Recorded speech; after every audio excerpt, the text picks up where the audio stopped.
You know, it's the big. Right now, we say. That's better. I was raised on local. I know. The cheating. We had to double. Yeah, I can't-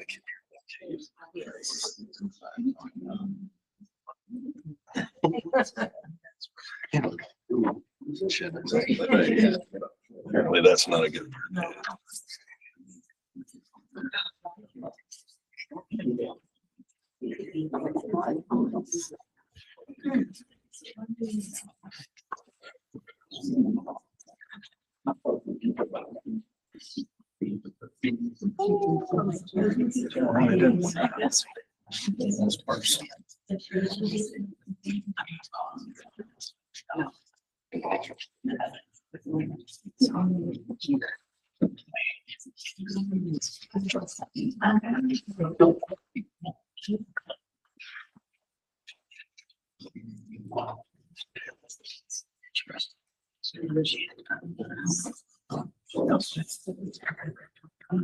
Councilmember Oaks, can you hear us? I can. Perfect. Just to avoid any feedback, could you mute your mic when you're not speaking?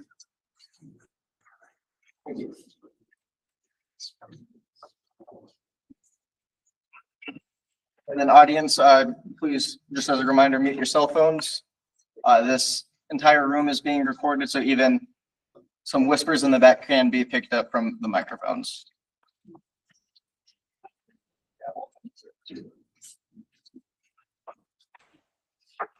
Good evening, everyone. My name is Garrett Glover, and I'm assisting in a volunteer capacity to help facilitate this initial meeting of the newly incorporated town of Santan Valley. In accordance with Arizona law, this initial meeting is being held to organize the town council and initiate formal governance for the new municipality. Notices of this meeting were electronically posted on the Arizona League of Cities and Towns website and physically posted at this building. At this time, I will call the meeting to order and conduct a roll call vote of the council members. Councilmember Hudgens? Present. Councilmember Hunt? Here. Councilmember Wolbert? Present. Councilmember Oaks? Present. Councilmember Smith? Present. Councilmember Tyler? Present. Councilmember Jenkins?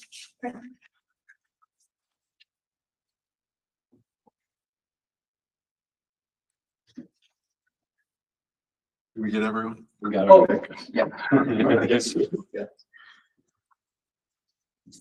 Thank you. With a quorum present, we will now proceed with the pledge of allegiance. Please rise.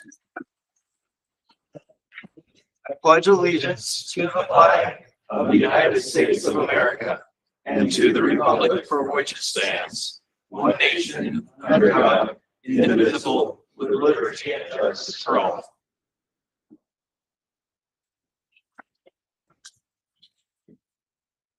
We will now proceed with an invocation. This invocation is offered voluntarily by a representative of a local religious organization to provide a moment of reflection for the council. Participation is completely optional. No one is required to stand or participate. I will now invite Pastor Cliff Daly if he's available, and if not, Ken Bell to do the invocation.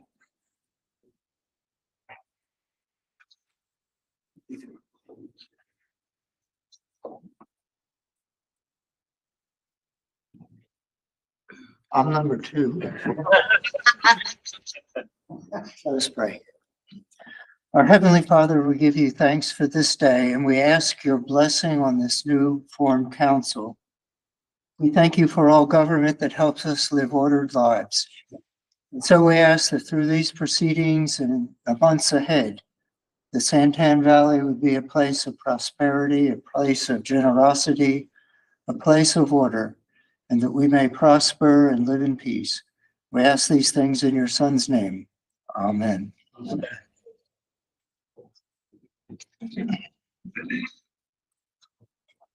The first item of business is agenda item 4A, presentation and discussion regarding the roles and responsibility of the mayor and vice mayor, which will assist the council in making informed selections later in this meeting. I will now turn the time over to Alan Twist, a municipal lawyer who has been serving as legal counsel during the incorporation process and will be presenting on this topic. Thank you, Garrett. Good evening, council members. For this first inaugural meeting of the town council of the town of Santan Valley, the first action items that are going to come before you tonight are the selection of the town's first mayor, followed by the possible selection of the town's vice mayor. Now, as to the selection of the mayor, that is a statutory requirement under Arizona law. Specifically, the law provides that within 20 days of being appointed, so on September 17th, you were appointed, the council must meet to select a mayor from among its members. So that's one of the very important reasons why we're meeting now within that 20-day period.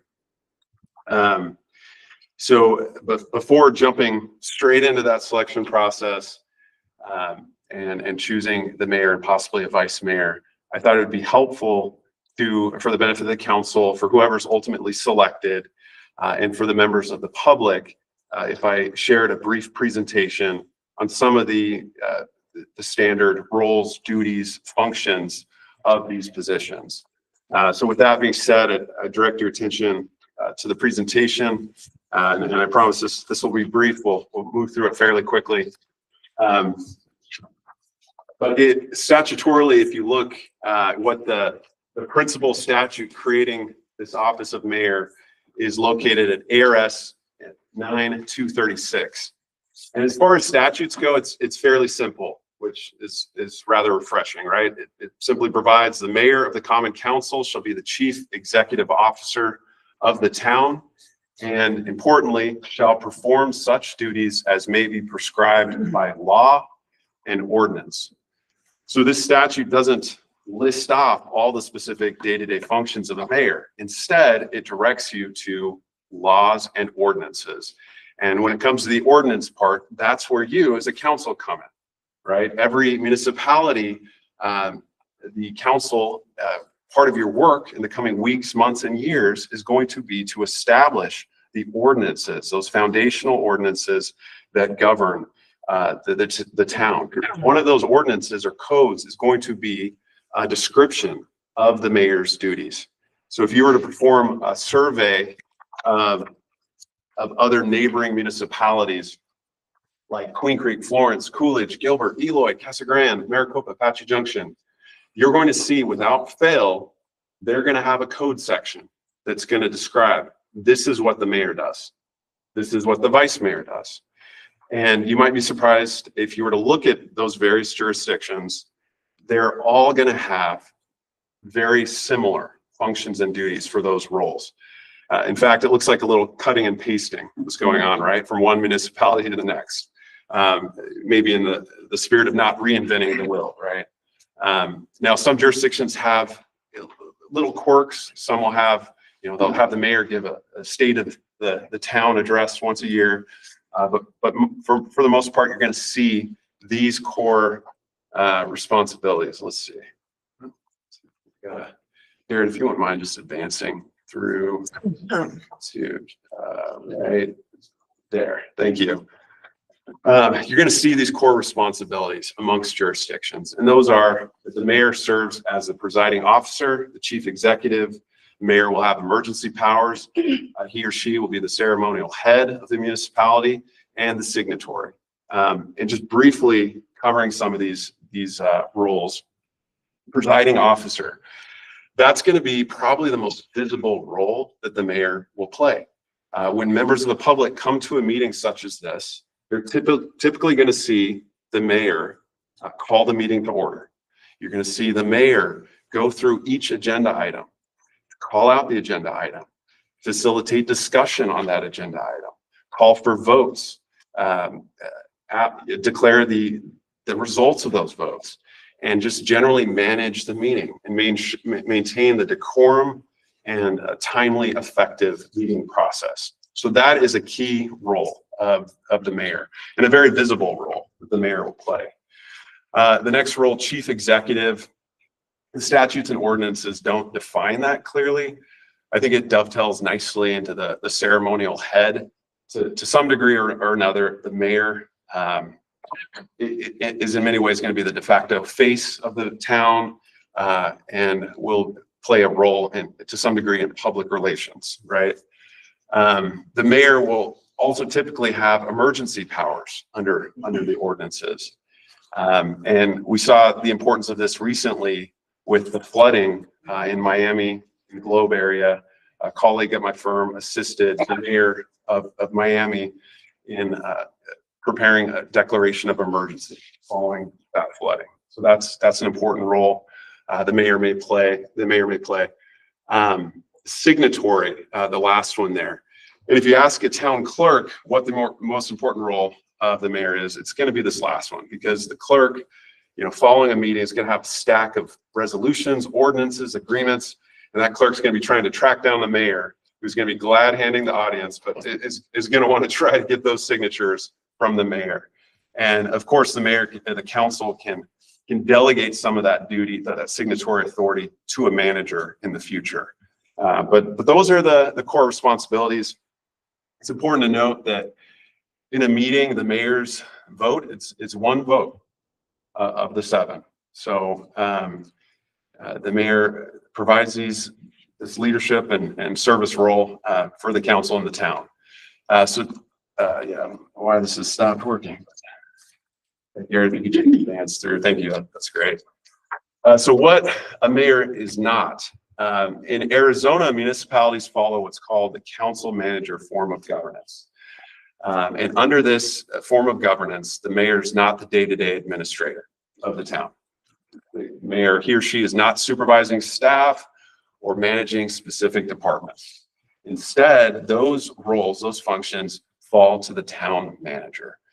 The town manager is going to have the ability to hire, fire department heads, and that town manager in turn is going to be held accountable by the council as a whole. A majority of the council can at any point remove that manager. And the intent of this council manager form of governance, in contrast to the strong mayor form of governance, is that it leaves more power, it distributes that power more evenly amongst the council. So you don't have a mayor that's managing the daily operations. All right, Garrett, if you could advance. So just a brief summary. You have the mayor, the presider, the chief executive, has emergency authority, typically the public face in some capacity for the municipality. I haven't spoken a lot about the vice mayor, but essentially the vice mayor is going to serve in the mayor's absence. So if the mayor is not present at a meeting, the vice mayor will step in and preside and chair the meeting. The council is the legislative policy-making authority. And then finally, you have the town manager, who is the administrative and operational lead for the municipality. So I know that's kind of a quick tour of the various roles and duties of the mayor. Keeping in mind that the discussion as to who that individual will be will occur at a later agenda item, I wanted to ask at this point in the meeting if there's any questions or discussion the council would like to have about the roles, functions, duties of mayor or vice mayor. My understanding, and correct me if I'm wrong, and maybe different municipalities are different in this way. I had a recent discussion with Mayor Wheatley from Queen Creek about it, regarding the roles, responsibilities, time requirements. From her perspective in Queen Creek, she was talking about the town council. Like a town council member may work 10 or 20 hours a week, allowing them to maintain a full-time job on the side, but also do town council in the evenings or perhaps weekend. In her opinion, though, she thought that it would be very difficult for a mayor to have a full-time job because of the time expectation is more than that. She said several times more than that. Does that sound consistent with the municipalities that we're talking about here, that would be the case as well? Councilmember Hunt, I haven't checked with all the municipalities on that specific issue, but I think it'd be fair to say that the mayor will end up putting in a few more hours than additional hours as opposed to the rest of the council. That is a possibility. Mayors oftentimes will assist in, work with the manager in agenda formation, which can take some time. So outside of the meetings, there are some additional responsibilities there. So yes, I think there would be additional time required as part of that role. Like something like during the day that would interfere with the full-time job type of responsibilities? I think mayors can maintain a full-time job typically. I don't know, Tom Belshey and the league are here, and several do is what they're indicating. So yeah, that shouldn't be a problem. Any other questions? All right.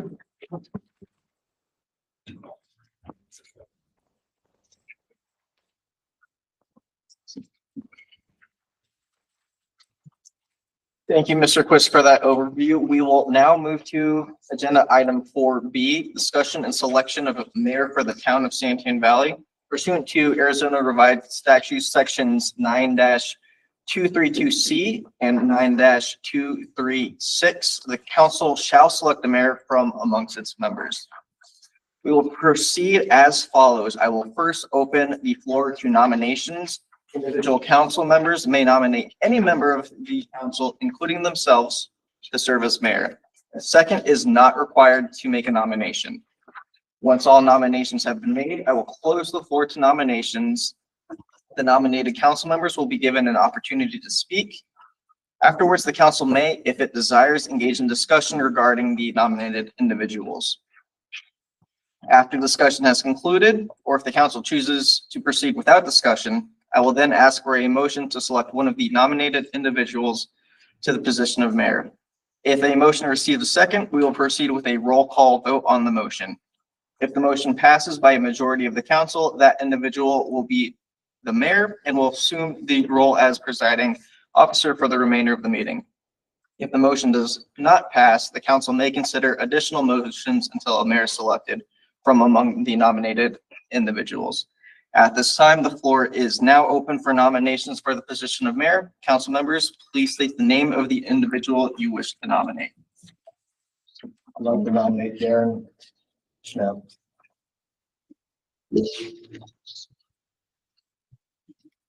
Nominate Rupert Wolford.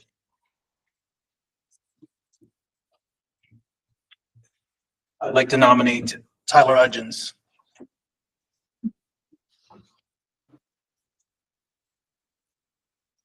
I'd like to nominate myself.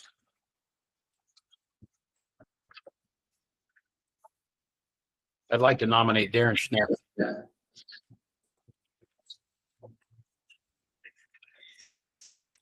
Any further nominations?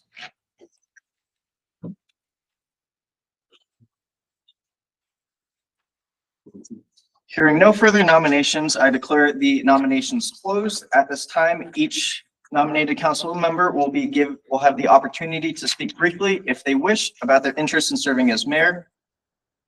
We will proceed in order the nominations were made. So, Councilmember Schnapp, Garrett, is this working? Do you want us to use this? Or? I believe it is working. Or we could pass it around. Maybe is that working? No. Well, I can see it on video. I can see it working. Looks like it's working. I think I can hear you on the video. Maybe not here. We can try this one. Testing.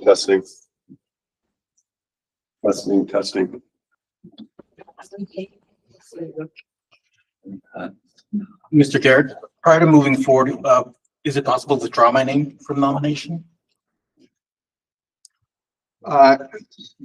You may decline the nomination, or if the person who nominated you wants to withdraw that. Thank you. Okay, is it working?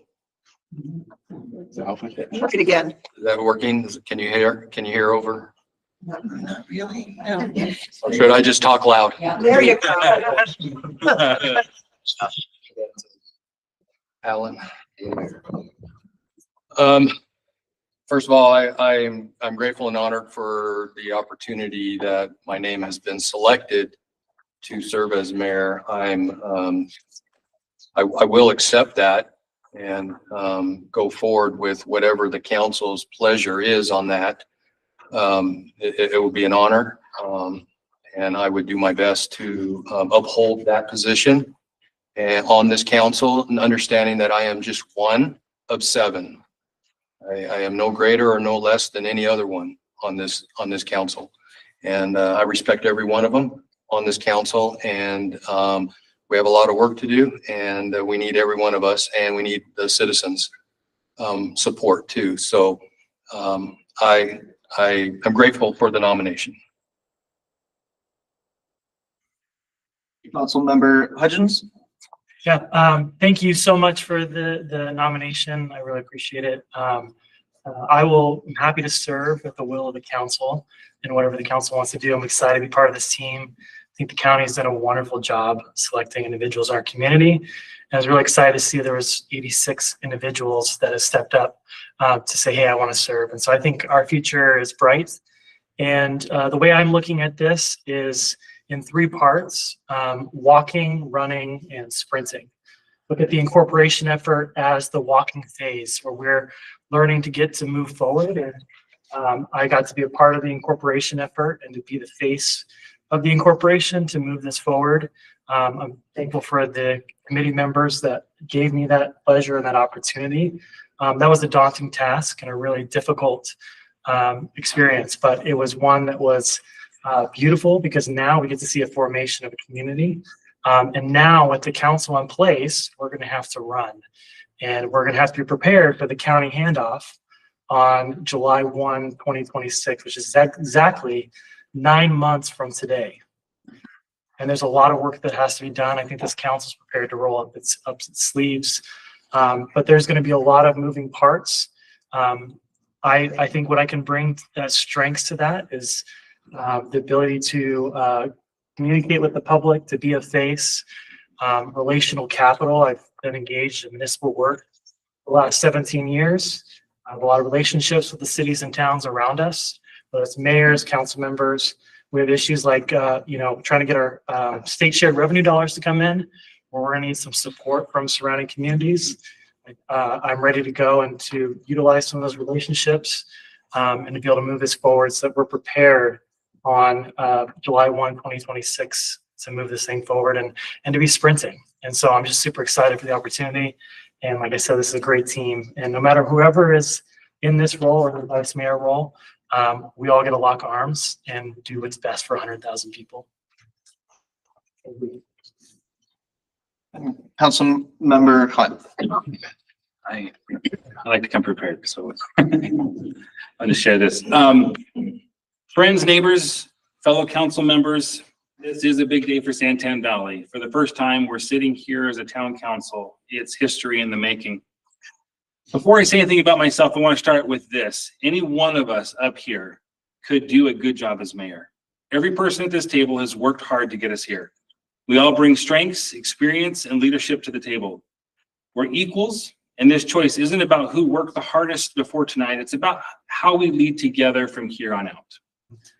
For me, stepping forward comes down to something simple. My duty to God and duty to the country. I don't think anyone else has brought this up yet, but it matters to me. It guides how I live and how I lead. At the oath of office ceremony, I did say, God bless America, and may God bless Santan Valley, and I meant it with all my heart. I also bring with me a background that I believe will serve this council and our community well. For the past year and a half, I've worked in government right here in Pinal County. My focus has been leadership development, teaching county leaders the skills they need to strengthen their teams and communicate better. and to create a culture where people want to stay and do their best work. I've seen firsthand how leadership can break down trust or build it up. And I want to bring the same focus here, helping us to build trust with each other and with the people of Santan Valley. Beyond my work, I simply love public speaking. I love building relationships. I love inspiring and motivating people to action. That's what energizes me. I believe that's exactly the kind of energy our first mayor needs. My vision is simple. We not just to create a town on a map, but to create a hometown, a place where people live, work, and play. A place where neighbors know each other, where businesses want to grow, and where families feel safe and proud. A community built on unity and respect. So I'm not here saying I'm the only choice. I'm saying I'm ready to serve, ready to listen, and ready to lead side by side with each of you. Thank you. Thank you, nominees. Council members, you now may discuss the nominations if you wish. Is there any discussion regarding the nominees for mayor? Question, what happens if we have ties? So as there are 7 council members, there is not the possibility for a tie. You each will vote on the motion. For example, if I nominate council member Joe Smith, you will vote on that nomination either in favor or against. And the first one to get the majority vote, 4 votes, is the one. Any further discussion? I just wanted to echo that we have 3 equally dynamic and well-qualified candidates for mayor. This will be a very difficult decision, so do not look upon me to be the tiebreaker.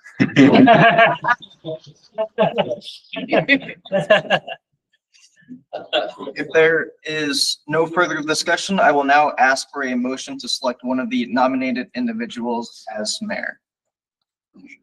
You have to say a name. You have to make one of the council members makes the motion. I would like to make a motion to select one of the nominated individuals to the position of mayor of Santan Valley. And which member? Oh. Yeah.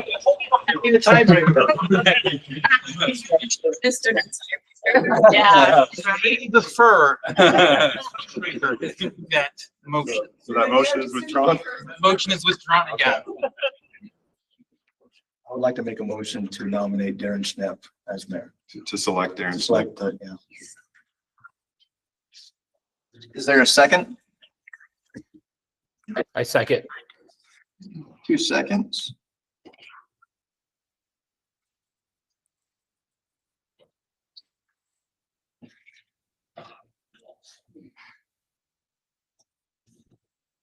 We will now proceed with a roll call vote on the motion to select Darren Schnepp as mayor. Tyler Hudgens. Opposed?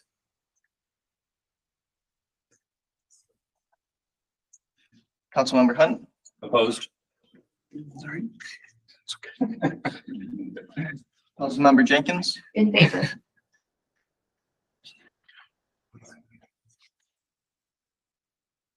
Councilmember Oaks.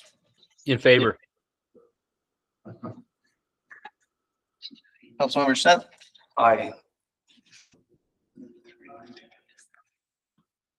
Councilmember Tyler. Aye. Councilmember Wolford. Aye.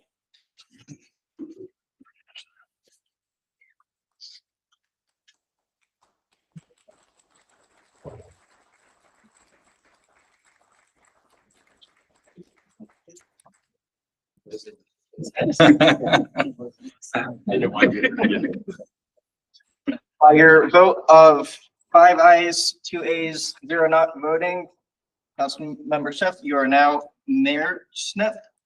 I will now pass the gavel over to you.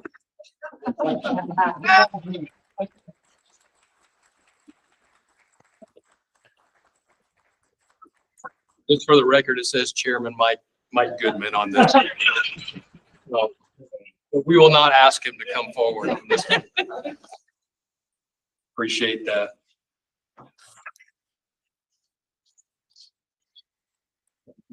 So at this point, I am taking over the meeting. Okay, and I appreciate it, fellow council members. Look forward to meeting, working with each of you. Okay, this will bring us to item number 4D. Sorry, I went a little too far. 4C, discussion, selection of vice mayor for the town of Santan Valley. The council will deliberate and take action to select one council member to serve as vice mayor. We will proceed in the same manner as we did before in the selection of the mayor, with nominations followed by discussion, if any, and conclude with motions. At this time, the floor is open for nominations for the position of vice mayor. Council members, if you will, please state the name or individual you wish to nominate. I nominate Tyler Hudgens.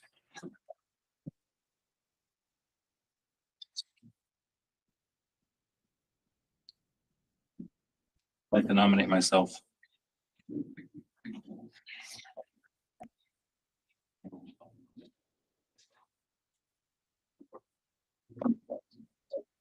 Any other nominations at this point? Hearing none, and having no further nominations, I'll declare the nominations closed. And at this time, each nominated council member will have the opportunity to speak briefly, if they wish, about their interest in serving as the vice mayor. And we'll proceed in the order of nominations that we're receiving. That would be Tyler Hudgens. An honor to serve with you, Mr. Mayor. Get used to that. End of my comments. Yeah. Brian? I have another prepared speech. No, I'm kidding. I stand by what I said before. I'm happy as a town council. I'm happy as it would be an honor to serve with you and serve the council as vice mayor. So I'd stand by what I said earlier. Thank you. Okay, thank you, nominees. Council members, we may now discuss any of the nominations if you wish. Is there any discussion regarding the nominees for the vice mayor? Well, I wanted to bring up why I nominated Mr. Tyler Hudgens for both mayor and vice mayor. Again, I feel like we need to recognize how instrumental Mr. Hudgens has been in spearheading the Santan Valley Incorporated movement. This is something that he was able to bring across the finish line. His ability to be able to mobilize our community towards something that, again, on its face is not necessarily given, is a testament to the hard work that him and his organization have put in. So that is my rationale for nominating Mr. Hudgens for the vice mayor role. I think he'd be excellent. I want to second that. I agree. Think about that. Any other further comments? Okay. If there is none, I will now ask for a motion to select one of the nominated individuals as vice mayor. I will just select Tyler Hudgens as vice mayor. Is there a second? I second it. We have a second. We will now proceed with a roll call vote on the motion to select Tyler Hudgens as vice mayor. Councilmember Hudgens, Yay. Councilmember Hunt, Yay. Councilmember Jenkins, Yes. Councilmember Oaks, Yes. Councilmember Tyler. Aye. Councilmember Wolfert, Aye. Mr. Mayor. Aye.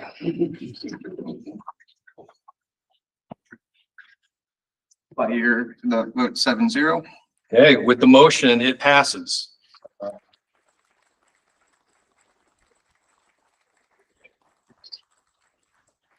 Congratulations, Vice Mayor Hudgens. Thank you, Mr. Mayor. Appreciate you. He has been selected as a vice mayor, of the newly formed town of Santan Valley. Okay, we will now move to the next item. We're just rolling through these, everybody. We got to get through these. We got a lot on our agenda. Item 4D, discussion, possible appointment of Garrett Glover as the interim volunteer town clerk of the town of Santan Valley. Pursuant to ARS 9-237, every incorporated town shall have a town clerk responsible for maintaining records and performing other administrative duties. The council will consider appointing Garrett Glover as interim volunteer town clerk, effective immediately, to assist with these administrative functions. For the record, I will note that a reporting outlining Mr. Glover's background and some of the responsibilities for this volunteer position was included in the agenda materials. At this time, I will open the floor for discussion on this item.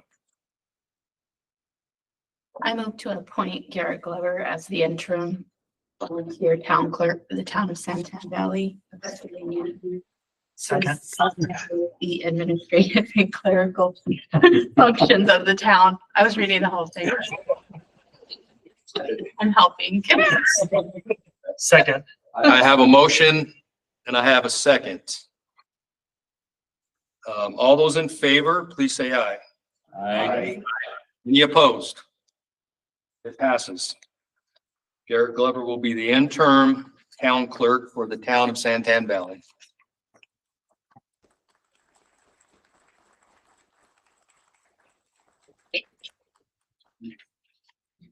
Okay, we will now move to item 4E, presentation and discussion regarding key municipal formation steps and legal transition for the town of Santan Valley.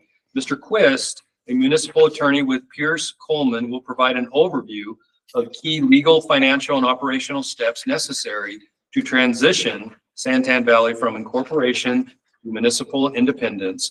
Mr. Quist. Thank you, Mayor, council members. So the clicker's not working here. If you could please advance it. So September 17th, 2025, as of that date, the town of Santan Valley became an official corporate political body. That date, September 17th, is a key milestone in the town's formation. Because as of that date, the town is now enabled to govern locally, to begin adopting codes, ordinances, policies, to enter into contracts, to begin the process of budgeting, to begin the process of long-term planning, to begin evaluating the delivery of services that the town will need to make to its residents.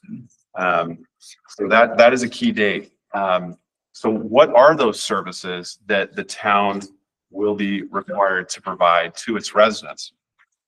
In this PowerPoint slide, hold for a second. Okay. On this slide, you'll see some of those required services based on Arizona statute. They include things such as police services, streets and transportation, planning, land use, code enforcement, permitting, and the provision of municipal court services. And under each of those blocks, you'll see the relevant statute tied to those services. So in addition to these required services, the town will also have the ability to provide a set of discretionary services, optional services to the residents. And those include things such as fire services, utilities, libraries, and parks and recreation. So that's a tall order, right? Those are a lot of services.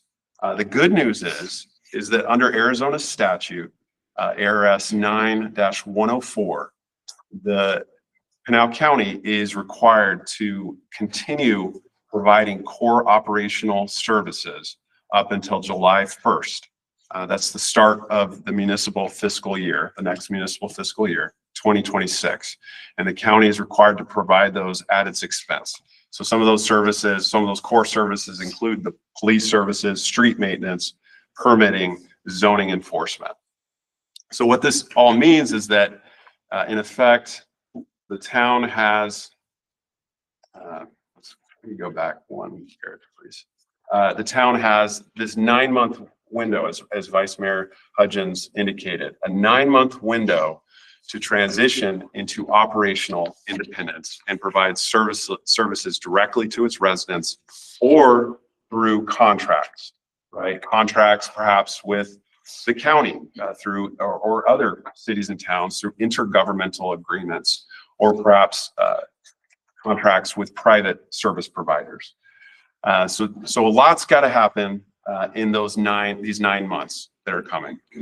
I'm going to go ahead and list these out. I've created a list of 9 steps, but before going through these, just a caveat. These are not all of the steps by any means. There are many more, but these are some of the core steps that, as I see them, they're listed in rough approximate order, but there's going to be some overlap, and some of these steps should be pursued simultaneously. And also, each of these steps could probably warrant its own presentation, right?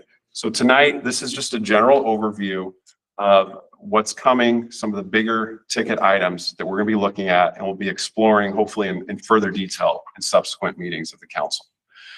So with that in mind, just a brief overview of some of these different steps. The first that I've listed here is to secure state shared revenues. And the Arizona League of Cities and Towns has been helpful in coordinating with me and the incorporation effort. And there was a projection that they put together that, given an assumption of 100,000 population in Santan Valley, which it may be more, maybe less than that, but if that is the case, if that's what the final certification, census certification comes in at, that the town might expect somewhere in the amount of $47 million in state shared revenue annually. So that is the estimate, assuming that 100,000 population. As far as securing that state shared revenue, which is going to be the lifeblood of the new town as it gets started, starts to transition and providing services. To secure that, first we had to have an order from the county declaring the town incorporated.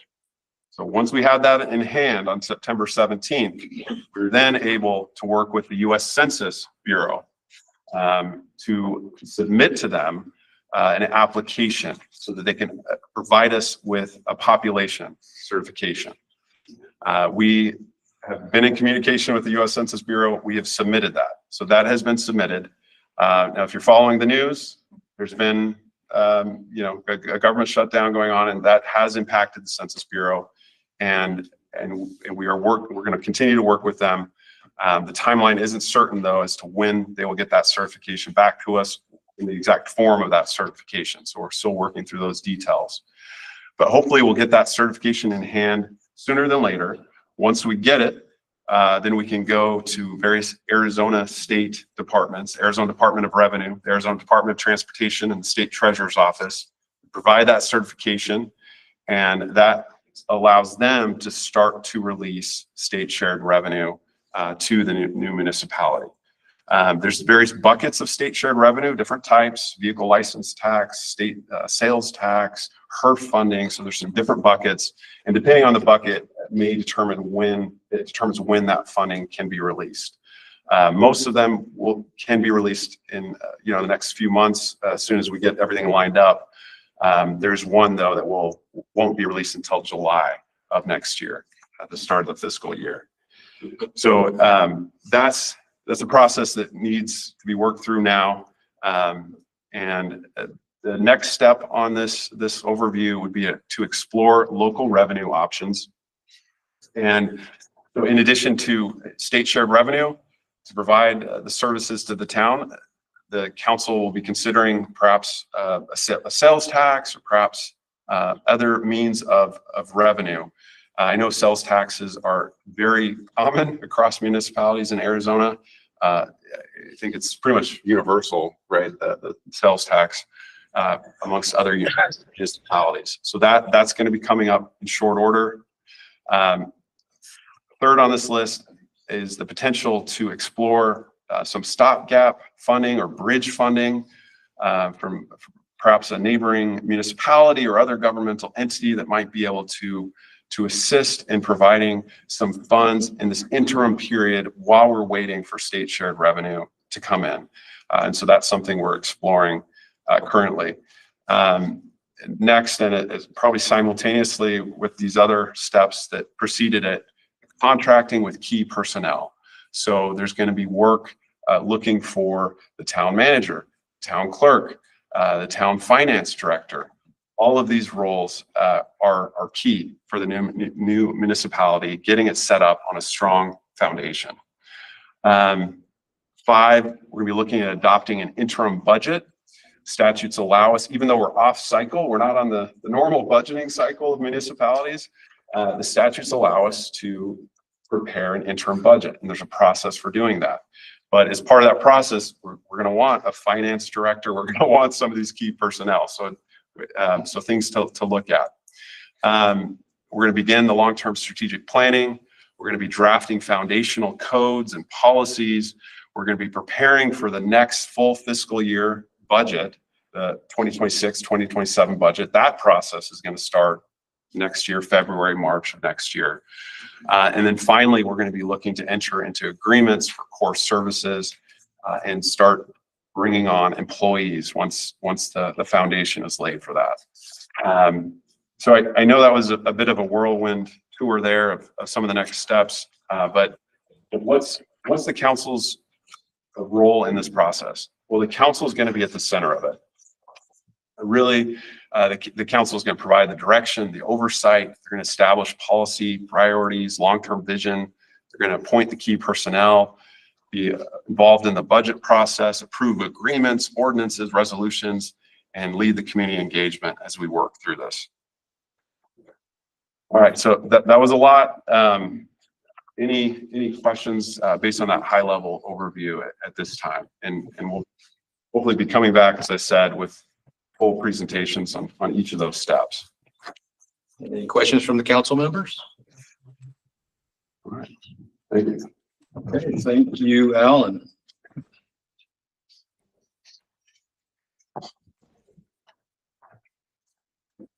Okay, so we're going to go to our next item, 4F, presentation, discussion, and possible appointment of Pierce Coleman, the LLC, as the town attorney and approval of legal service agreements. Consideration of the appointment of Pierce Coleman, LLC, to serve as town attorney pursuant to ARS 9-237, including a presentation of the proposed legal service agreement and possible council action. We will start with the presentation by Mr. Justin Pierce with Pierce and Coleman. I'll note for the record that a copy of the proposed legal service agreement was included in the agenda material provided to council prior to this meeting and is on file with the town clerk. Mr. Pierce. Thank you, Mr. Mayor, Vice Mayor, members of council. This is cool. I just as a starting point, and I have in the presentation, we represent a lot of Arizona cities and towns. But I hope that this feeling continues. Sometimes we go to council meetings and they don't feel quite as great. And I know there will be times, of course, where you will have spirited debates on things, and that's great. But at least so far in this meeting, it's just been all love, and it's great to see that. Hopefully I'm going to keep the love going here. I thought that it would be good for me to come and to present on this item. You guys have known Alan, or especially on the incorporation effort and the work that Alan has done over the last year and a half and extensively. I say Alan, it's really within our entire firm. We've worked on a lot of different items. There have been a lot of different issues that come up. We have lawyers in our firm that have particular expertise in election related issues, for example.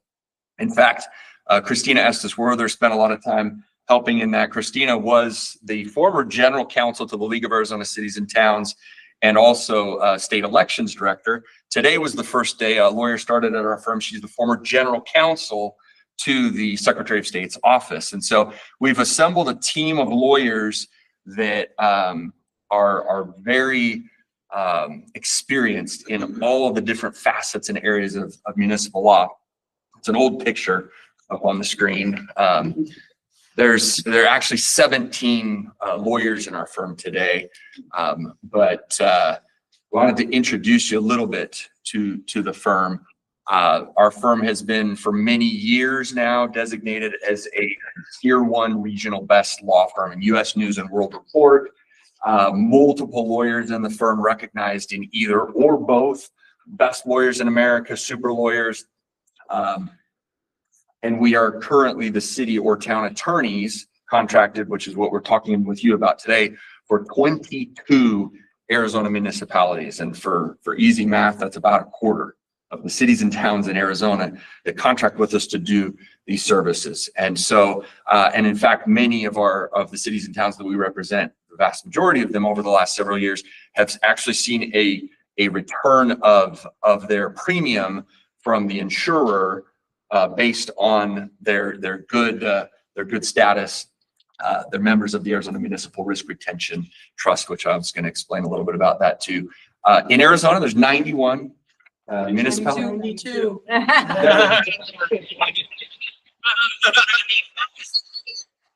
At the time that I did it, I know, there goes the love. There goes, I'm up to gavel you. There goes the love. 92 Arizona municipalities. So 22 again are contracted with us as their general counsel, the city town attorney. 76 of them, we are the exclusive employment law provider through the Arizona Municipal Risk Retention Pool.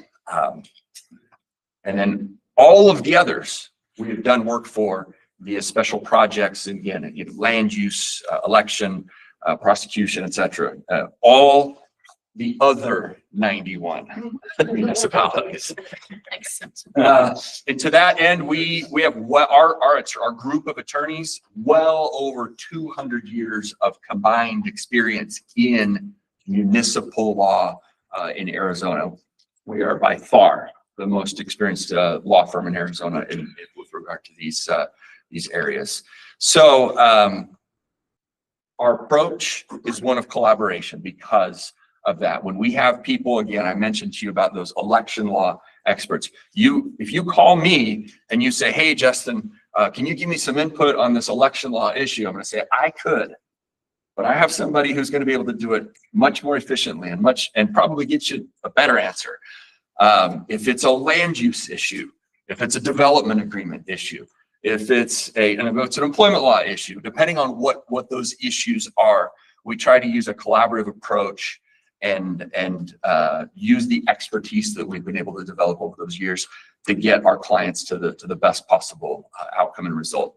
So that's how we use, although we do typically try to put we'll say a face of the franchise for each of our municipalities, a primary point of contact, and then often a secondary point of contact, so that, if the mayor or the clerk or whoever needs to talk to somebody right away, they've got a contact that they're working with all the time. I'll give you one guess as to who we would be proposing to do that for the town of Santan Valley. And by the way, I will say, and I know I'm going to sound very biased here, but I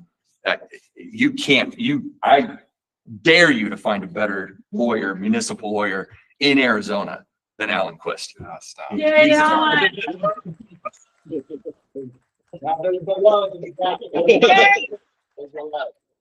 He's absolutely terrific. And I know you've experienced this especially from the incorporation committee, the detail. But again, it's Alan, but it's also Alan's ability to call upon the expertise of the firm. You should see the email chains daily within our group, and especially the municipal law group, multiple emails a day to the entire group. Hey, anybody ever seen this issue? Have you ever had this sort of thing? You've got this development agreement or that, or whatever it might be. And just, it's a really fun thing to be able to do that. And we can use that to support a town like the town of Santan Valley. So we're excited to propose oh gosh, I thought this was my note. I did want to tell you, this was the exclusive employment law services for the municipal risk pool. I think the sensor's right. Am I blocking it? No, oh, is that what it is? No, I don't think it is.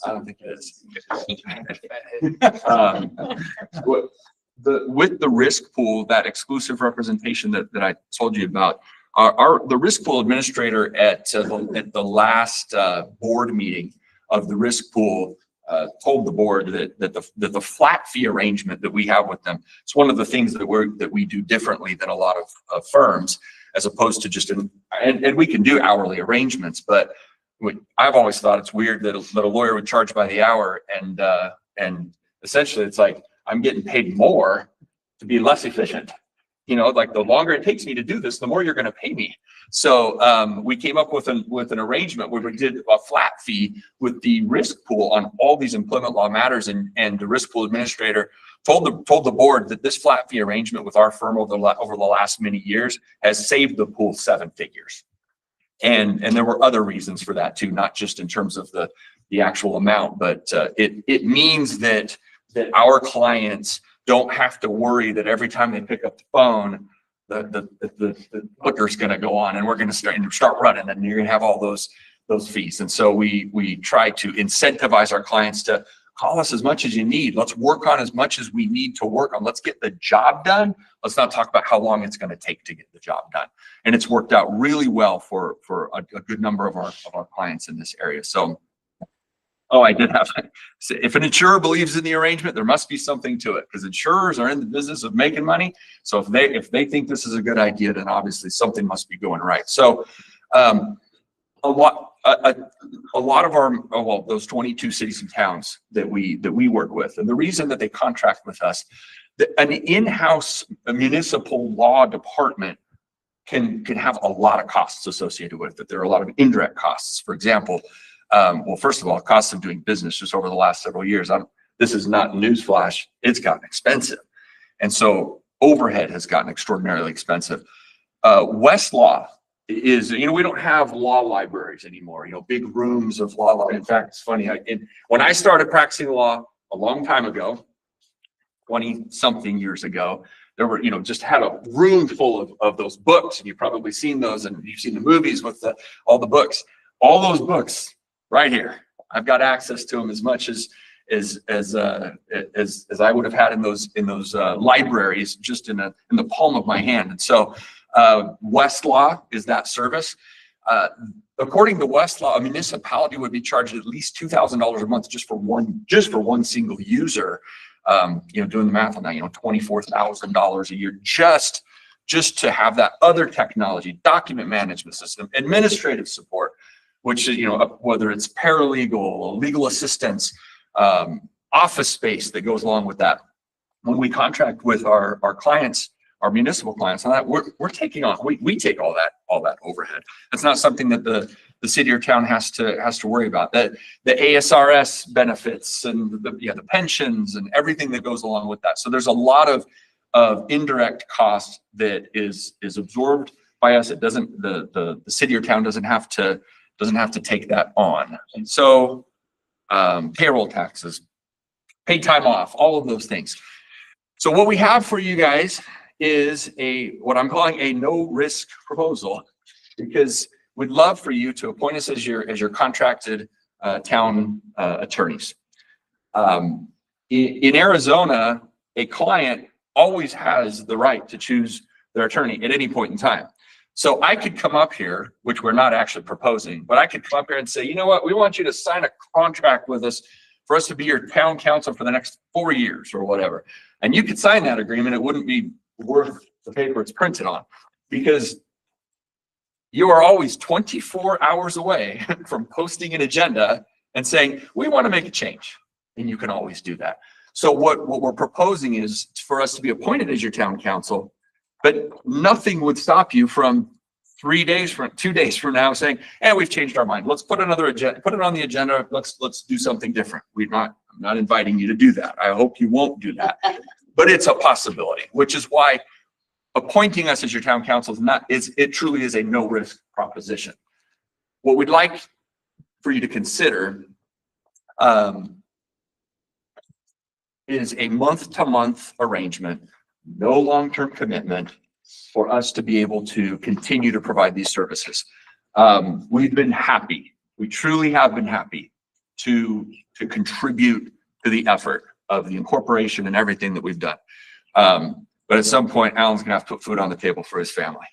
And so we need to be able to contract with you with an amount that we believe fits with what the needs are going to be of the town. In fact, actually, I should have changed my proposal. I hadn't seen Alan's list of all the things that are going to need to be done over the next 9 months. I'm actually a little nervous that maybe I did undershoot it, but I think we'll be okay. And here's what we're proposing and the rationale for it. The incorporation committee, and the vice mayor will probably, you probably remember this, was projecting that in an interim budget that it would probably take about $1.5 million a year for legal services to keep the town going. I believe we can beat that by about 25%. And so I've done that math. Like I said, I hope I'm right. But again, it's a month-to-month deal. So if I undershot it too much, I'll be coming back here and saying, please, we need you to put more money in the budget. But I'm fairly confident we can do that. Plus, we understand, obviously we've been working with you guys on these issues. We understand that there's no money yet. So we're okay still floating for a little bit longer until we can get those state shared revenues in, until we can start getting, or the bridge loan or whatever it is to start paying for the services. We can continue to float that. So as I've projected it, there's going to be a senior lawyer, again, usually Alan, that's probably going to put about 30 hours a week into the services, into the effort. That's, I say usually Alan, but again, Alan will call upon other senior lawyers in the firm for different things. So when I say 30 hours, I'm not saying 30 hours for Alan and then others, 30 hours of time spread across senior lawyers in the firm. I can tell you already, I know that that number is probably low, at least this month. And we haven't even been appointed as your counsel, the amount of time that he has spent just in the last couple of weeks. So it's more than that, but at the same time, that's okay, because I believe that once we get settled and going, that we can take some of that time and shift it around to associates with lower level attorneys. They're extraordinarily competent, but also don't cost quite as much, and also paralegals. So what I've projected is 30 hours a week of a senior lawyer, 40 hours a week of associate time, not one single person, but spread out among a lot of people, and paralegal time about 25 hours. If you do that math based on the hourly rates that we extend to the risk pool, which is discounted significantly from what typical lawyer rates would be for, like, other situations. Those numbers are about what it would take per week to pay for those services on an hourly basis. $9,900, $10,000, $3,750. Again, that's discounted rates. That would come to $104,450 or $483.33 a month, or about $1.253 a year, which is, again, still less than what the incorporation committee thought it would be. But we'd like to propose cutting another $10,000 off of that and just setting it at $95,000 a month, which is about 1.14 a year. Again, about a 25% reduction from what the proposed budget would be. Now, I know these are still big numbers, and get used to them, by the way. You're going to start seeing some big numbers. But as I said, this is truly a no-risk proposition, because we would want to monitor this regularly, especially at the beginning. I mean, we might come into this and there may be vastly more than we're thinking is going to be required. And we would just come back to you and say, hey, here's what's being required. Now, we have a history. One of my municipalities that I'm the primary point of contact with, we set a flat fee. The second year we had to bump it up a little bit because of the work that was being done. The next year we found some efficiencies where we weren't going to have to do some stuff, and we shifted that to some internal staff, and we reduced the flat fee the next year, and then we reduced it again the next year. So we truly try to look at it from the standpoint of, it has to be a win-win. I mean, it has to be, it gives you surety in your budget. It gives us an idea of like what we need to plan for to be able to get the work done for you.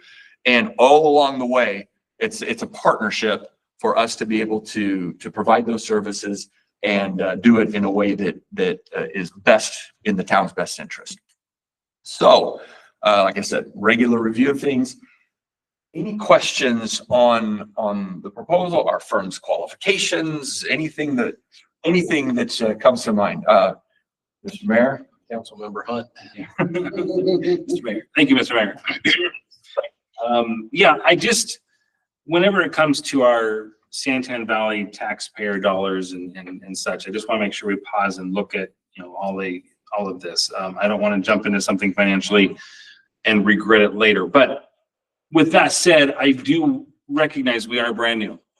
And I have been very impressed with Mr. Quist and his thoroughness and his communication. He's done, in my opinion, has done a very good job leading us where we need to go. Yeah, you said these are big numbers, and I appreciate that.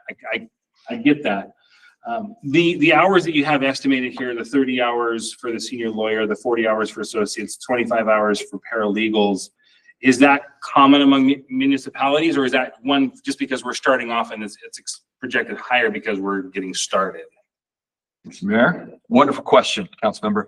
I have several answers to that based on historical things. First of all, we do have in our firm, I mentioned, some of the expertise. We also, 3 of our lawyers were in-house city attorneys, one at a city about similar size in population.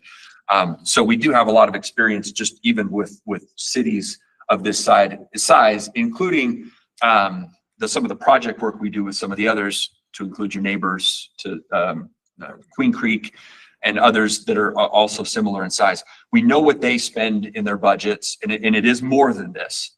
I believe that this is probably the type of budget that you'll see consistently across the board for probably many years. I don't see this going down a bunch after you're established. I do think there could be a lot of initial upfront work, but what will happen then is you will have all of that upfront work is going to be highly legal intensive. But then when the legal intensive work stops on the organization, you're going to have a town manager hired, you're going to have finance director, you're going to have the directors, you're going to have potentially public safety thing. And now as the infrastructure of the town gets built, the legal needs will shift from creating the framework to maintaining the framework. And I field questions all day long from representatives of municipalities, mostly directors and other things. Hey, I've got this issue. Hey, we've got this land use issue. We've got, again, whatever it might be. So I'll give you, for example, town of Buckeye, their budget is significantly more than this. They're pretty close in population. Town of Queen Creek, their budget is interesting because they have a legal services component, which is about 1.1 or so, but they also, some of their legal services and needs, when they have legal performing work, they'll assign that work to another department and that department's budget. So from my conversations with their town manager, who I know pretty well, they're in the $1.5+ million range in terms of legal services, and they've been established. So I do think that these numbers, and I agree with you, by the way, and I'm glad to hear, you should be a thoughtful steward of the taxpayers' money in Santan Valley. If you're not, they will remove you. So it's an important thing, and we view it the same way. We want to make sure that you're spending what you legitimately should be spending for those legal services. And I think that these numbers are probably what you should expect to see on an ongoing basis. Any other council members have questions? Council member Wolford. Hello, sir. Thank you very much for your presentation in front of us this evening. Just after reviewing the contract, again, we mentioned the flat fee, the $95,000 per month. There is an additional item here in the contract regarding reimbursable expenses. So just want to be certain we're as close to actual cost as possible. Yeah. Would you be able to give us any projections at least in our initial year as a newly incorporated town, what you figure those will be so that there are no surprises at the end of the day? Absolutely.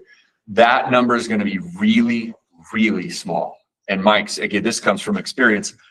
For others that have that exact same language in their contract, I can't remember the last time I sent an expense reimbursement for it. Where it would come up is say there's some litigation that pops up and we're handling some litigation and there needs to be a deposition or something like that. So a court reporter has to come and take the deposition and you get charged $1,000 by the court reporter. We would pass that along. Those are the types of costs. And it's extraordinarily rare. Here, the only one I can think of so far that I think we've already incurred, have we already paid for the census? Yeah, not yet, but We will pay for it. And I can't remember what it is, but $1,700, because you don't have any money yet.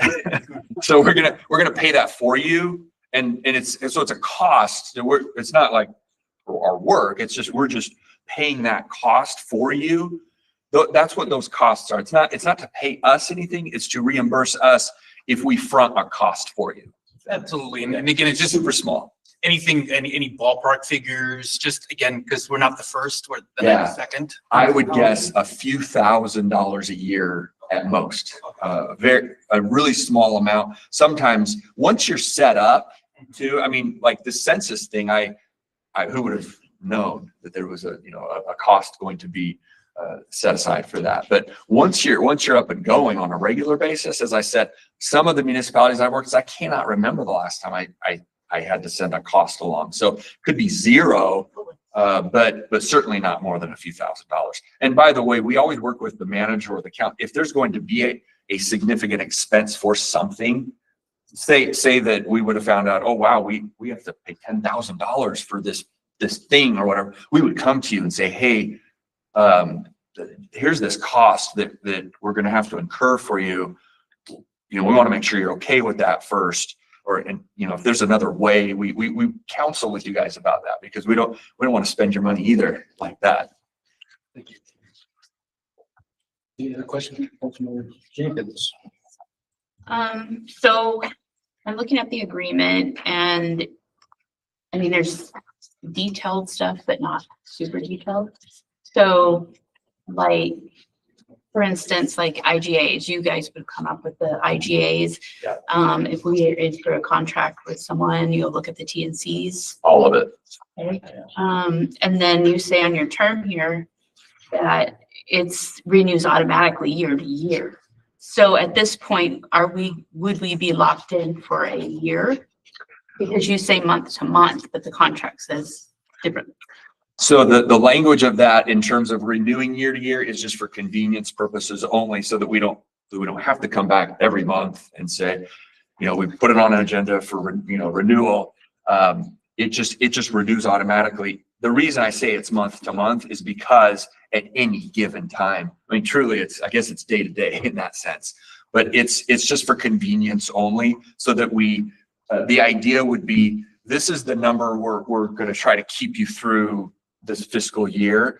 When we start the budgeting process for 26, 27, we'll be a part of that process and come to you as well and say, hey, here's where this is looking for the next year. Let's set it at this. And it is setting it for a year, it's setting the number. But again, at any point in time and at any meeting, we can come back and say, hey, that number's not really working out one way or the other. And we would come to you and say, hey, we can reduce this here. Don't get your hopes up. But we will do it. We really will, if it turns out that's where the workload is leaning. I have more questions. So when some of this stuff, like you say that certain special counsel services need to be outsourced from your department, how often would you see that happening? As far as at this point, I can only see the taxes and bonds. So are you guys, what's the extent that you guys can deal with without outsourcing? It's most everything else. Sorry, Mr. Mayor. Sorry, Mr. Mayor, Councilmember Jenkins. This just happened recently, in fact, and it's rare. It truly is rare that it's not something that we would do just under the flat fee. This happened in one of my other municipalities where a very complex tax issue arose, and we could probably look at it and do pretty well, but it's such a specialized area that we engaged, and the city engaged a specialized tax lawyer to look at, because the potential liability was pretty big. And I want to say, you know, it's a few $1,000s of fees for those services. Those are the types of things that we would typically not want to take on ourselves, but we also communicate that. When we did that, we communicated with administration. We said, hey, given this issue, we should probably look at engaging somebody on this. And they said, yes, let's absolutely do that. We don't want to do that within the flat fee here. We want to do that special services somewhere else. For us, special services really would be if it's a legal matter that is not typically what an in-house legal department would even do. Some litigation services and things like that. But again, we don't just do these things. We would come to you and say, hey, we got a notice of claim or whatever it is on this issue over here. Because litigation, as you can imagine, some sort could blow that out of the water. Just the litigation alone, as opposed to trying to provide the general services.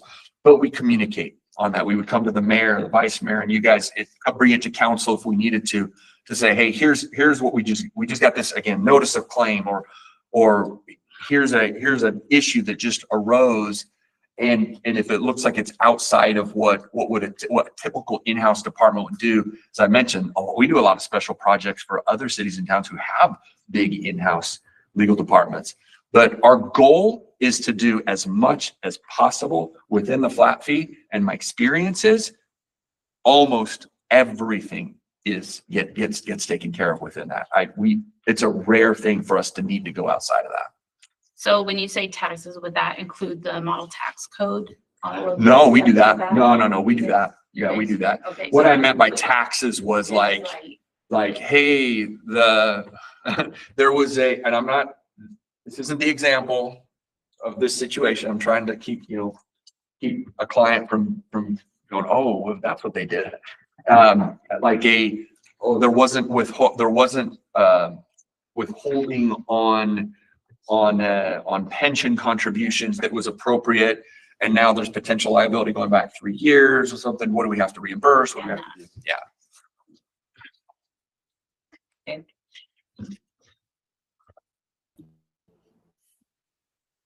Any further questions? I Have one more. Can you hear me? Councilman Member Oaks? Yeah. Thank you again for your proposal for the services Alan's provided.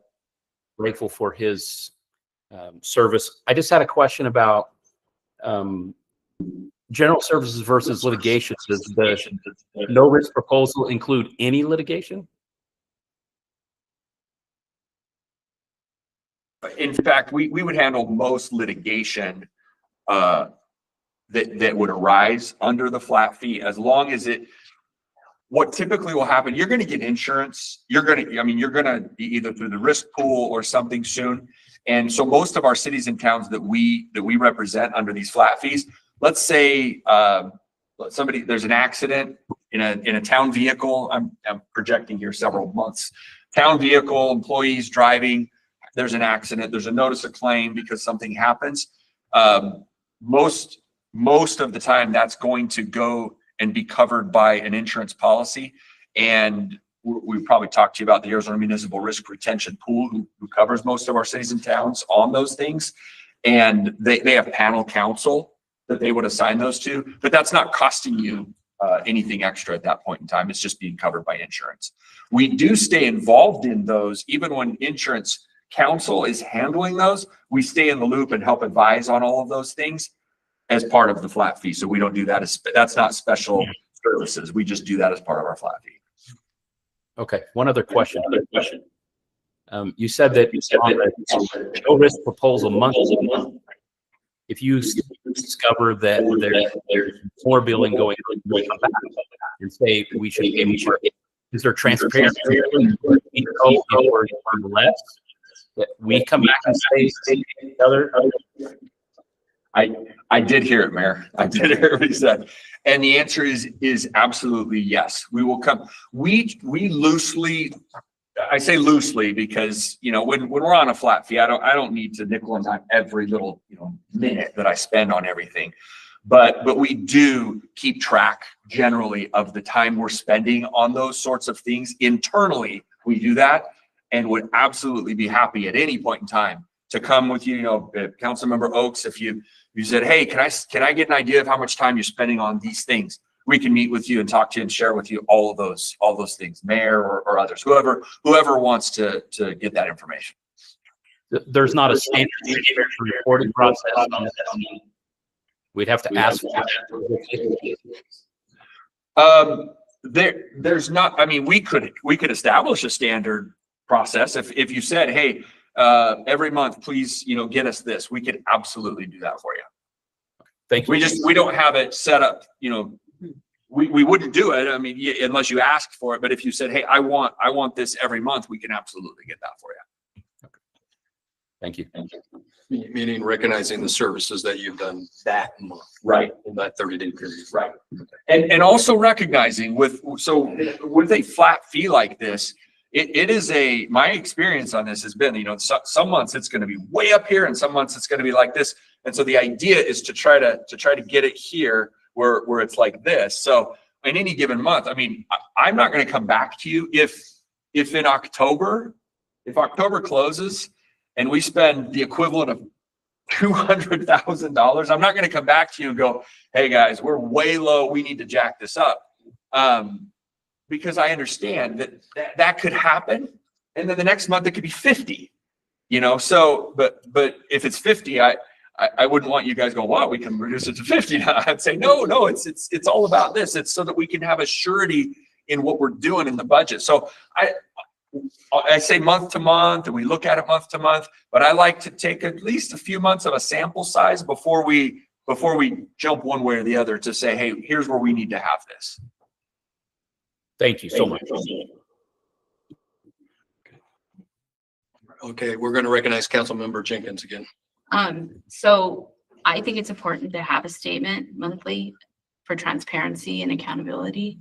So that's my opinion. Absolutely happy to do it. Absolutely happy to do it. I'll recognize myself real quick. And so for the adjustments that you said you were talking about, you say you give it a few months out. You give more than that, less? Is that something you come back to us and say, hey, listen, costs are exceeding what we kind of promised or said up front in our agreement? Then you have a discussion with us? Yeah. Yes, absolutely, Mayor. So, and it sounds to me like at least a couple are like, hey, I'd like to see, you know, what it's looking like each month. So at any point in time, I mean, you're going to get those. We'll get those to you, and we can talk about them and say, hey, here's what it's looking like.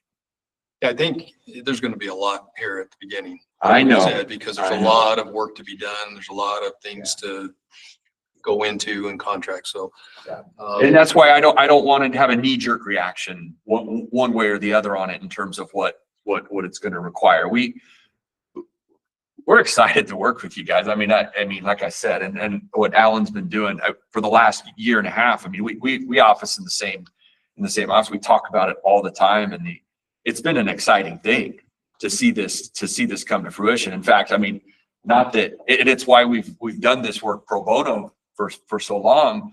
Is, you know, we used to say who gets to be a part of the beginning of a municipality, to say, much less the largest incorporation in the state's history, to be a part of the ground up. And that has just been so exciting for us that, you know, yeah, we're stoked to be here with you guys and to be a part of this. So, you know, we want to keep doing this. We want to keep working with you. and for us, we want to kind of agree with Councilmember Jenkins. We want to be as transparent as we can with the public, because, you know, these are limited funds at the beginning, and we got to make sure they work. and they go as far as they can. So you can understand the question put out there. Absolutely. Yeah. If you weren't asking that question, at some point down the road, I would be counseling you and saying you should be asking these questions. So we really appreciate your questions. We're going to be completely transparent with you too. It doesn't work if it's not. This has to be, it's a trust relationship. I mean, this has to work for everybody. And we have a pretty good track record of it working. So we're excited for it. Okay, is there any other questions from the council members for Mr. Pierce? Make comment. You want to make? Yeah, sure. You know, without the representation that the committee had, I don't think that we'd be sitting here having these discussions right now. So I would like to, thank you guys for everything you've done. It's been great work and much appreciated. Thank you. Mr. Mayor, I'd love to echo Councilmember Tyler's comments. I know for a fact we would not be here if it wasn't for your firm. And there were so many instances where Alan and your firm had our back, and it actually freed us up to do the work that we needed to do. And so I think, just having this agenda prepared and all the things coming in tonight, just being able to show up that your firm has done has been vital and be vital to the work we have going forward. And Alan, you did a solid job and really appreciate you and everything you guys did. Thank you so much. Thank you, Councilmember Hudgens, Vice Mayor Hudgens. Excuse me. Get that on record. If we have no further comments or discussion, I will open to the floor for a motion.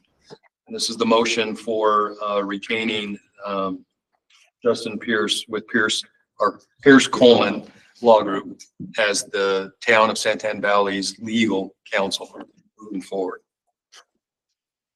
Mr. Mayor, I move to appoint Pierce Coleman PLLC as town attorney for the town of Santan Valley pursuant to ARS 9-237 and to approve the legal services agreement as presented.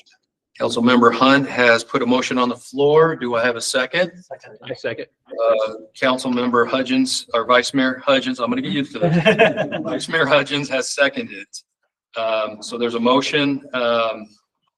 We will now proceed to a voice vote. All those in favor of appointing the law firm of Pierce Coleman as the town attorney and approving the legal services agreement as presented, please say aye. Aye. Any opposed? Aye. Any opposed?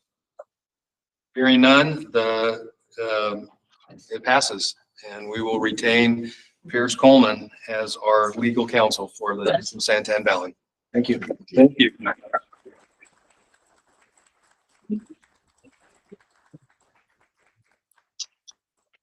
Okay.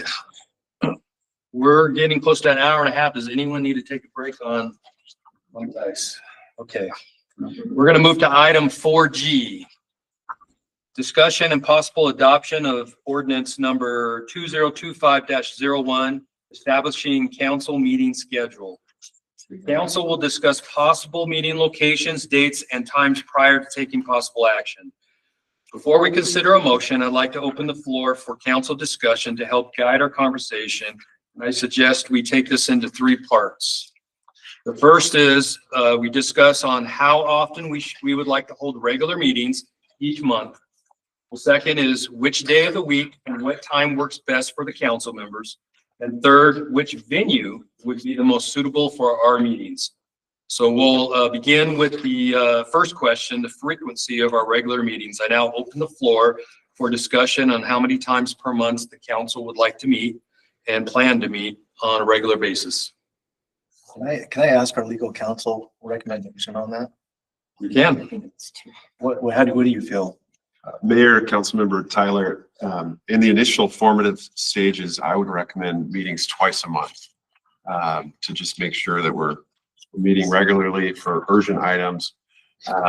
That's not absolutely required. If the council needs, we can do it once a month and then call special meetings as necessary. But maybe in that initial phases, two would be my recommendation. I think I'll concur with that. I think twice a month would be a very good thing for us to meet and to counsel together, moving forward.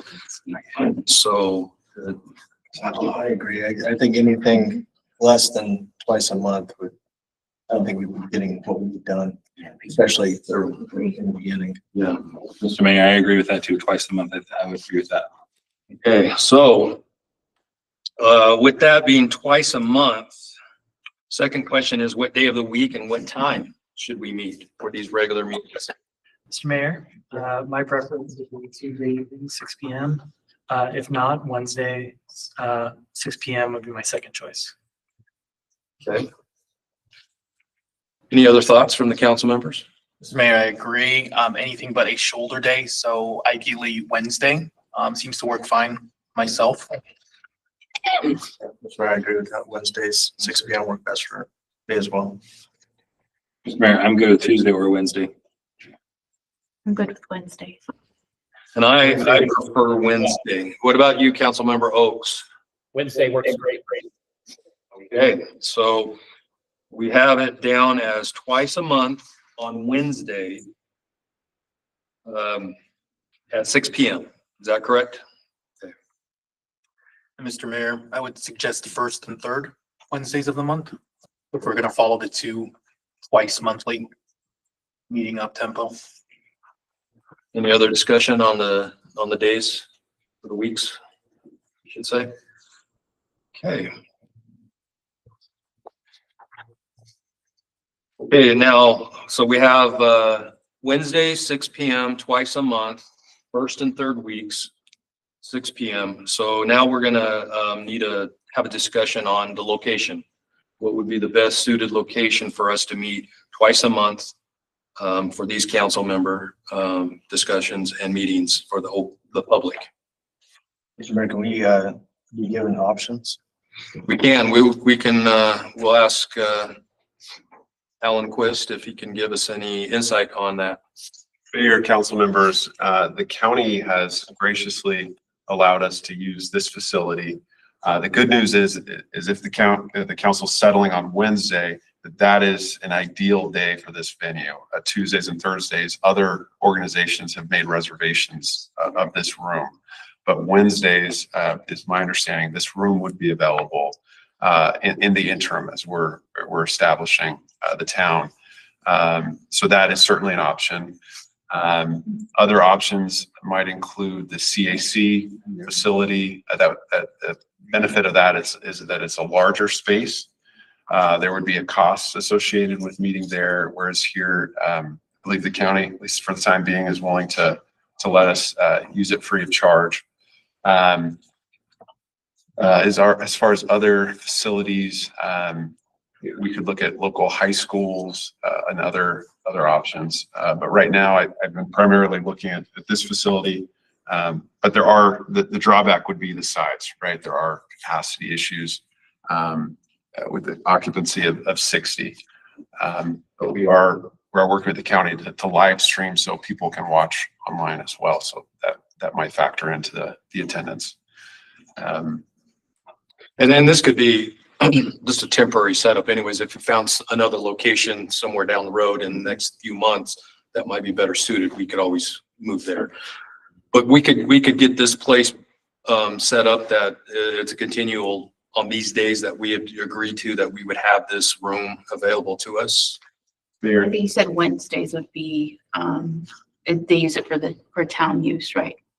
Yes. So we would have to choose Tuesday or Thursday. No, it would be Wednesday that this facility would be available. Okay, Wednesday. For town I use. just read it here. So, yeah, I believe that is a viable. Because Tuesdays and Thursdays were the ones that they were using Yes. it already. Yes, there's an open reservation process for Tuesdays and Thursdays is my understanding. But the county sets it aside for government use on Wednesday nights is my understanding. So this would be an option if we select Wednesday. Okay. At this point, it does sound like we have kind of a consensus on the weeks, the day, the time, and the day. So with that, I think we're ready to move forward with a formal action on ordinance number 2025-01. Establish the regular meeting schedule of Santan Valley Town Council and set procedures for special meetings and meeting cancellations. If you intend to move forward with a motion adopting a specific meeting schedule, please be sure to state the date, time, and location for the council's regular meetings. For reference, draft motion language is included in the agenda packet that can be used or adopted as needed.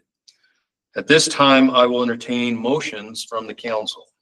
Mr. Mayor, I move to adopt ordinance number 2025-01 as presented, establishing that the town council shall hold its regular meetings on the first and third Wednesdays of each month at 6:00 p.m. at the Santan Valley County Complex, 31505 North Schnepp Road, Santan Valley, Arizona, 85140. Councilmember Wolfert has put a motion on the table. Do we have a second? Second. We have a second from Councilmember Jenkins. The motion will now need a voice vote. All those in favor say aye. Aye. Aye. Any opposed? Hearing none, the motion passes. Ordinance number 2025-01 will be adopted as presented. Okay, we will now go to item number 4H. This is discussion and possible adoption of a statement designating posting locations for public meeting notices. This is pursuant to ARS 38-431.02. The council will consider adoption of a statement identifying the physical and electronic locations where notices of public meetings will be posted, including meetings of the town council, boards, commissions, committees, and subcommittees. I would note that the material included with this agenda item include a statement of posting that proposes physical, physical posting of meeting locations at 2 locations at the Pinal County Santan Valley Complex, located at 31505 North Schnepp Road, Santan Valley, Arizona, 85143, including 1, the bulletin board inside the foyer, and 2, the glass adjacent to the entrance doors to this administrative building. The statement further provides for electronic postings on a website maintained by the League of Arizona Cities and Towns. Is there any discussion on the items presented? Hearing none, I will, at this time, I will entertain a motion from the council. I move to approve as presented the statement of locations where all of the meetings in Santan Valley will be posted. I have a motion by Council Member Jenkins. Is there a second? Second by Council Member Hunt. This is a voice vote on the motion. All those in favor say aye. Aye. Aye. Any opposed? Hearing none, the motion carries. Okay, we'll now move to the next item on the agenda, item 4I, discussion and possible adoption of resolution number 2025-01 establishing financial disclosures requirements for officials. This is pursuant to ARS 38-545. The council will consider adoption of a resolution prescribing standards of financial disclosure applicable to local public officers in the town of Santan Valley, consistent with the state law requirements. Council discussion and possible action may follow. This agenda item was accompanied by a report and proposed resolution. I open it up. Is there any discussion on the floor for before I call a motion? Any at all? Okay. Are there any motions to be made? Mr. Mayor, I move forward, or I move to adopt resolution number 2025-01 as presented, establishing financial disclosure requirements for local public officers in the town of Santan Valley, consistent with state law. Councilmember Tyler puts a motion on the table. Is there a second? I second. Councilmember Wolfert has seconded. This is a voice vote. All in favor say aye. Aye. Aye. Any opposed? Motion carries. We'll now go to item 4J. Presentation and discussion regarding options for filling key municipal staffing needs through temporary staffing and consulting services. Mr. Quist will provide an overview of the options available to the town to fill essential administrative, financial, and operational roles through service agreements with firms such as Interim Public Management, Pat Walker Consulting, and Educational Services, Inc., ESI, followed by possible council discussion and action. Mr. Quist. Thank you, Mayor. Here, if I could give that presentation, it should be presentation 4, I believe. Thank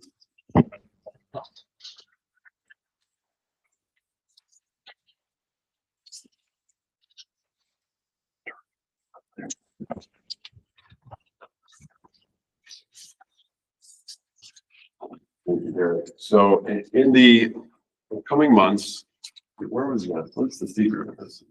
It's me. I'm a secret. I'm in the way. I gobble myself if I could. All right, so in the coming months, the municipality is going to start receiving state shared revenues, and or there may be some stopgap funding that starts to come into the town.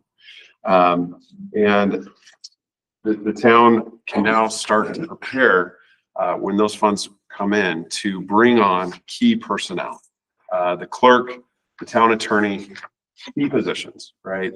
But there are additional positions that are going to be vital for the town as it gets up and running. And those are some of the major ones. You're going to have the town manager, right? The town manager is going to work closely with the council and agenda formation and implementing the vision that the council has, the day-to-day operations. The town clerk, we have Garrett as an interim volunteer, but Garrett's got his day job, right? And he is doing a great service for the new town. But that's a position that the council can look to for perhaps a more permanent, someone to fill that on a more permanent basis. Finance director, very important for the new town to have that finance director in place to manage funds, to assist in the preparation of the budgets that we're going to be working on. So we've got some key roles to fill. And there's really two options. And my recommendation would be to go with option 1. But option 1 would be to use temporary staffing and consulting services to fill the interim needs that the town will have. Some of the pros of doing that is that it could be a faster process. There's still going to be council oversight. Typically, these consulting companies may bring candidates before you that you can then vet and decide upon. And one of the pros also is that it allows the town to move forward immediately without having your payroll, your HR, your benefit structures. All of that needs to be developed, right? Before we can bring on an employee, a direct hire. So that is a benefit of using the temporary staffing consulting services. Some cons is that it could potentially be higher in cost. And some of the consulting firms will actually have basically a buyout cost, or you'll pay a fee at the end if you decide to hire that person on, bring them on full time. But the models are different depending on which agency or consulting group you go with. The other option, of course, would be direct recruitment, a direct hire. The council would obviously maintain a lot of control over that process, but it could take longer and perhaps less effective at meeting the town's immediate operational needs. So as far as temporary staffing and consulting, there are various options. I've been in communication with a couple different companies, Interim Public Management LLC. I believe there's a representative from IPM here with us tonight, John Cross.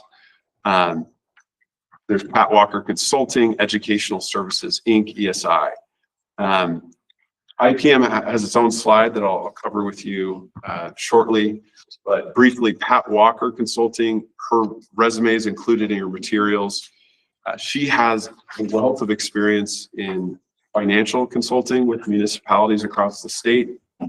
So she might be one option as far as finance director or financial consulting. Educational Services, Inc., ESI. This is an interesting option in the sense that their standard business model is to work with a government employee who wants to retire, start drawing benefits. But to do that, they have to leave employment with the government entity they're working for. And what ESI does, it comes in and they become an employee of ESI essentially, and then can go back to that governmental entity and continue to work for them. Now, in speaking with ESI, they've indicated that this would be somewhat of a unique model for them, but that they're interested in pursuing it. And so that if you had a government employee who's interested in coming over to the town, ESI is not going to, they're not a headhunter. They're not going to go find people. But if the town has people that are interested in these positions, they could facilitate that so that instead of bringing that person on as an employee, we contract with ESI directly and then pay ESI, who would then pay this person their benefits and everything. So an interesting option model there for ESI. IPM, got a slide on that. They will actually go and they have a stable of candidates, potential people who can fill these roles.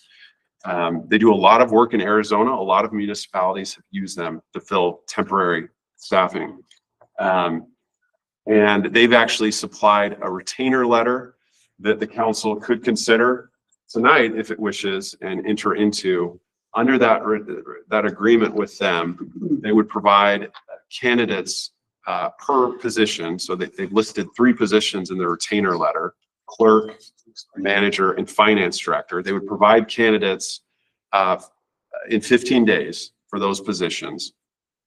They would vet the candidates, indicate that they'd be ready immediately, and then the council would then have discretion to select, reject, or negotiate with those candidates and the contract with IPM. One term in that retainer letter, an important one, is that the town would agree to work exclusively with IPM for the next 30 days. So that means we wouldn't be able to pursue other options, right? 30 days, IPM would get to do this work, present, who they have, and the town could go from there. So the options for council is, the council could decide to table this item, come back. The council could decide to move forward with a potential retainer agreement for 1, 2, or all 3 of those positions. Perhaps council says, we want IPM to go find us some manager candidates, but maybe we want to explore ESI or to see if there may be interested candidates. And I think there might be interested candidates out there that would want to join the team, as an FYI. There's a lot of professionals that are excited about Santan Valley Incorporation and might want to join and be a part of this process. So there's some decisions we can table it. It's really up to the will of the council what you would like to do. But those are some of the options that we've been developing for you. The decisions for council: is there an interest in using staffing companies and consultants? If so, is the council interested in possibly entering that 30-day? There's no funds are committed. There's no financial obligation. It's the 30-day exclusivity for 1, 2, or all of those positions. So Mayor, council members, I happy to answer any questions, and there are none. Thank you, Mr. Quist. Do we have any questions for Alan? Mr. Mayor. Member Wolford. Yes, Mr. Quist. So just, so I'm clear regarding the process moving forward. Are we going to be doing 2 things in parallel?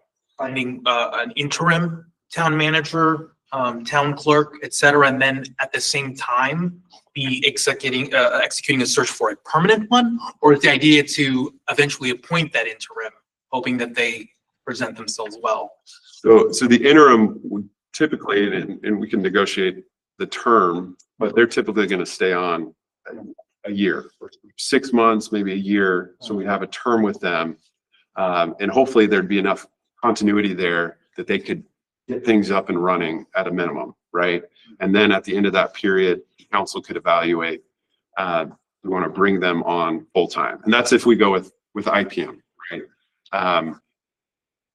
ESI and, I don't, they're not going to have, I don't think, a fee at the end if we want to bring the person on full time. So that's a benefit of ESI, I believe. But this is a new model for them and they're still working through the logistics of how that would work.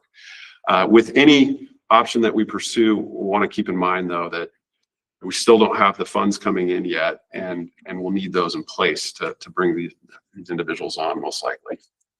So. Thank you. Any other questions? Mr. Mayor. Yeah, Vice Mayor. Mr. Quist, so if we go forward with a temporary company, do we start another search for a permanent council member, not council member, but town manager? What would that look like? What would that process look like? So a permanent search, we put out requests. It's usually a few months long, several months of process where we're putting out notices. We're developing a group of candidates. They're coming before the council. But yeah, that would be a several month process. And it could be, you could do it concurrently if, my thought would be to get the interim in place, let them get going, maybe have them for 6, maybe months, maybe a year, and then start the process for permanent, maybe 3 months in, 6 months in, and so we've got some continuity there. That's great. Yeah, I wasn't sure if we should do it in parallel or give this time. Yeah, I would recommend some time with the interim. Any other questions from the council members? If none, I have a question on, like, for the IPM example, it says that we have to work with them exclusive for 30 days. Is that a 30-day and then another 30-day? How does that work? It's 30-day period, and then after that, we could open up our search. We would no longer be exclusively with them. But if we wanted to do another 30 with them, that would be out there. We could. We could say, hey, maybe the first go around, we just have them look for a town manager for us. And then the next go around, maybe we could add additional candidates that we're looking for. And there is a representative from IPM here if the council would like to hear from him. I would like to hear from IPM. I agree with Councilmember Tyler. Any that if he would like to come forward, is that Mr. Cross? Yes. Mr. Cross would like to come forward. We'd love to hear his thoughts.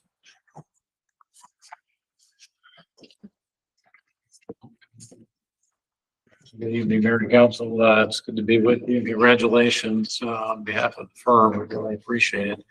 I'm here representing Tim Pickering, the Chief Executive Officer. Tim, unfortunately, is out of the country. Otherwise, he would be here in person. I'm the former Chief Operations Officer, but I've asked Tim, or he's asked me to stand in for him and try to answer any questions you might have tonight. So I'm happy to do that and run through the process a little bit with you and answer any other questions you might have with respect to the work that the firm does to try to recruit for your interim positions, whatever those requests might be. So, questions for Mr. Cross from the council? Hello, Mr. Cross, Mr. Mayor. Mr. Wilford. Thank you very much for appearing here tonight. Going over the letter, again, that was provided to us by Mr. Pickering. It does mention here that you, subject to this letter, within 15 business days of the date of this letter, September 15th, would have up to 3 potential resumes per position. So that brings it to this Monday, October 6th. Do you stand with that date? You would have potentially 3 per role available for review by the council? Mr. Mayor, Councilmember Wilford, I think the intent would be once the retainer letter is actually executed by either the mayor or Mr. Quist, it's the 15 days after that. Okay. So if it's tonight, it'll be 15 days after. Okay, thanks for the clarification. And then you, your firm assisted, forgive me if I butcher this name, to our friends in Tucson, but you assisted Tucson with their incorporation efforts, correct?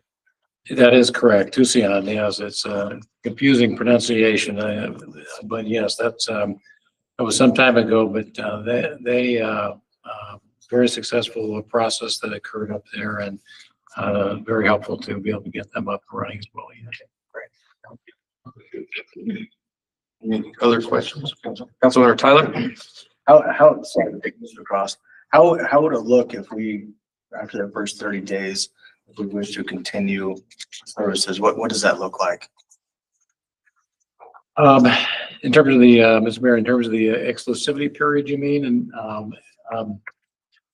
yeah, I think what's envisioned, with the process is depending on direction we receive, this evening, if that's in fact the truths of the council, if it's one position or if it's all three positions or just two positions, or two of the three, that could be within that first 30-day period.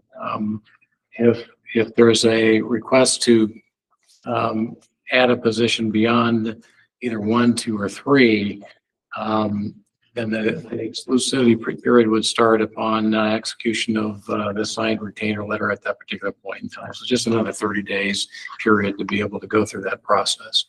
There's a lot of back end work that we do to not only re-engage potential qualified candidates, but also go through the vetting process with them and make sure that they're completely engaged and available for the time period that you're going to need them for too.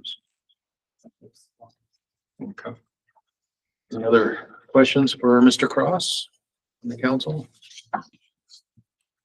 And what would, I have a question. What would your part be in this role if you were, IPM was selected?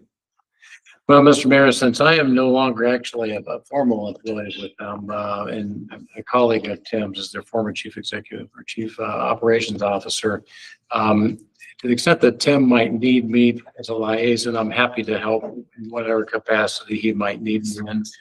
You mentioned a permanent replacement at a certain point in time when you're ready to go through that process for your next manager or other positions, as the case may be. That's actually what I'm doing on the other side of things, is more the permanent executive search and placement sort of things, and what I'm mostly doing right now. But I'm assisting Tim on a volunteer basis, basically, when he's not available to be at a certain meeting. So, okay. And Mr. Cross has some experience in town management, as he has been with the town of Queen Creek. right. So he does have a lengthy experience sheet. So that's something to consider. Any other questions for Mr. Cross on his representation of the company, IPM? Okay, hearing none. Thank you, Mr. Cross. Appreciate that. Now, I will say that this is something that can be tabled. Doesn't have to be decided tonight.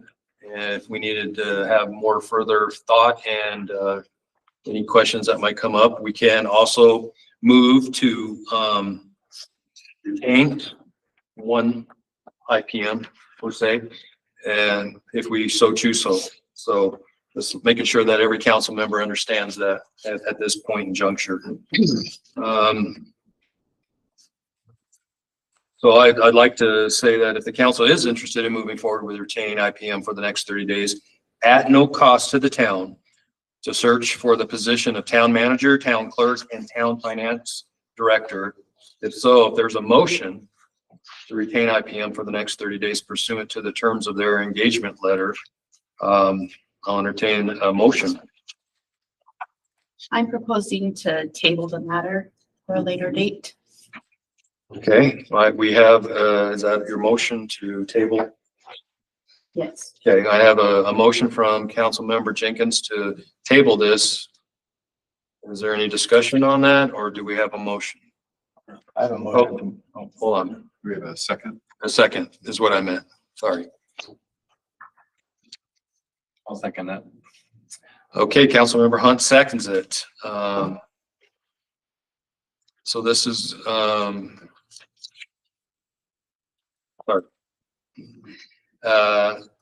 All in favor? Is there any discussion? Oh yeah, is there any discussion on this motion? We have a motion and a second. Mr. Mayor, I just wanted my comments. I think it's imperative that we start this process immediately, getting a town manager. Delaying this process only hinders our ability to move forward. So I figure, I feel tabling that would hinder our progress moving forward. Especially because,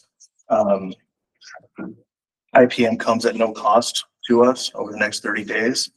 I feel that we should definitely move forward with this search. Mr. Mayor, I'd love to hear Councilmember Jenkins and Hunt's position on tabling for the benefit of his council and the benefit for the public, just their perspective. Okay. And so your recommendation or your discussion was in favor of? Well, no, he's saying that more discussion. Yeah. Because I used to table the matter. I'd like to do more research on my own to see what the best case scenario would be for the citizens of Santan Valley. I just think this is rushing into it, is my opinion. I'd like to ask Alan, is there any legal ramifications for going for 30 days at no cost to us with IPM? Mayor, council members, if that search proves fruitless, then those are 30 days lost that the council could be pursuing other options. So there is the loss in time. Yeah, the exclusivity is for that 30-day period. Okay. Mayor, Councilmember Hunt. I had a question. Do we have representation from the other proposed Walker Consulting or ESI? We do not, but we could have, most likely have someone present at future meetings. If we were to, and this is the thought, if we were to table it, would we then schedule it on the agenda for the next scheduled meeting and invite those to come speak to us at that point? Would that be appropriate to do? If they're willing to, I don't even know if they're. Mayor, Councilmember Hunt, that's certainly what I could work to do is get those representatives present at our meeting on the 15th of this month. Would that be something that then the motion should be modified to state the next council member meeting, the date and time on that? Yes, the motion was to table, and it could be to a date certain. If Councilmember Jenkins wishes to modify her motion in that regard, making it tabled until October 15th. Yeah. Councilmember Jenkins wish to do that? Yes, I would like to table it until the next meeting on October 15th for this matter. Okay. Any other further discussion, comments, questions? Mr. Mayor, I'd like to concur with Council Member Tyler's point there about wanting to move forward as urgently as possible. I think it's important for us to capitalize on the energy of the new incorporation effort and to seek to locate as quickly as possible. Just again, in the interest of stabilizing our incorporation effort. So I would agree that moving with IPM at 30 days, no cost would not be of detriment to us at all. So. Any other comments? Okay, at this point, we do have a motion. And we have a second. This is gonna carry a voice vote. Maybe we should do a roll call, Garrett, on this one. For sure. Mr. Mayor, this is the motion to table it. Table 2 weeks. Table it for 2 weeks until our next scheduled council member meeting on the 15th. I believe that was the date. Yes, Mayor. Councilmember Hunt, Yay. Councilmember Jenkins, Aye.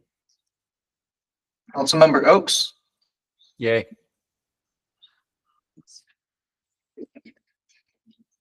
Councilmember Tyler, Nay.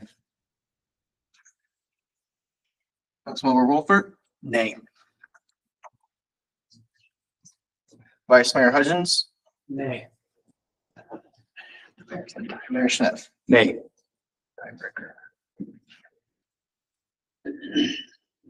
Okay, that motion does not carry.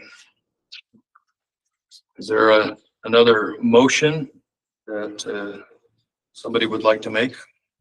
Mr. Mayor, I'd like to motion to move forward with IPM.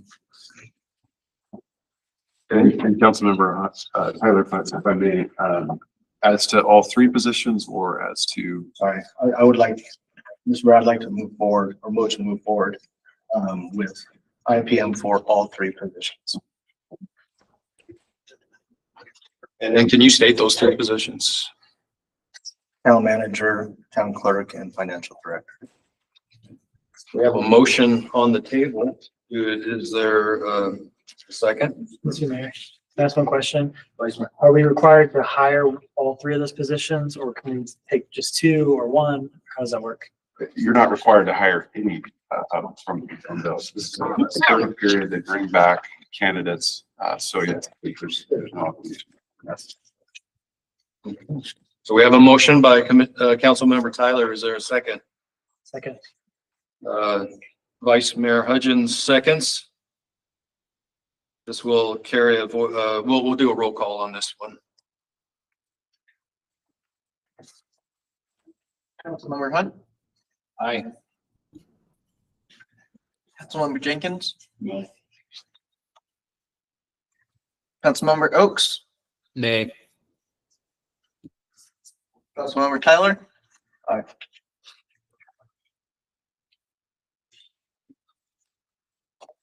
Councilmember Wolfert. Aye.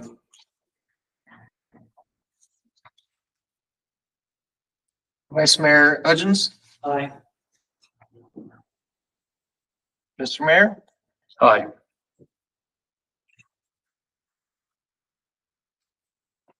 That motion carries. Okay. Let's get somebody in 30 days. Let's not waste any time. Okay, thank you. We'll now go to item 4J, the presentation and discussion regarding options for filling key municipal we already did that one. We're not going to replay that one again. We'll move to item 4K. Presentation and discussion regarding the League of Arizona Cities and Towns. Mr. Tom Belshie, Director of the League of Arizona Cities and Towns, will provide an overview of the League's role, services, and resources available to municipalities, followed by council discussion on how the League may assist the town of Santan Valley. Mr. Belshie, the floor is yours. Mr. Mayor, members of the town council, it's my pleasure to be here tonight. I was sitting and thinking about this. This is, I've been working with cities and towns for 32 years. At the end of this year, I will be retiring as the executive director of the league, but I was thinking about, I've been involved in the incorporation of 5 different communities. And I just want to tell you that the preparation that's been done for this meeting is second to none. I want you to know that the work that's been done for you by Alan is tremendous. Let me just tell you a couple experiences I had in first incorporations. I remember when the town of Tusayan incorporated, and we were the first presentation at that meeting, the first council meeting. And as soon as I started speaking, a gentleman walked past me and served a summons to the members of the town council that they were going to be sued for illegal incorporation. So, you know, you don't have that, which is great. So, you know, I also want to tell you that this is a community that's been waiting for this for a long time. And I've been involved in several other incorporation efforts here, and I just want to congratulate you on finally getting it done, and just to let you know that the league is here to help. What the league is all about is providing value to cities and towns. And we are very proud of the fact that except for 1 year where one city was not a member of our, that incorporated city or town was not a member of the league, all cities and towns have been members of the league since 1937. And so that's something that we take very, very seriously. And we're here to help. I also want to tell you that despite the fact that Justin has stolen employees of mine in the past, I still give him my highest recommendation, and would let you know that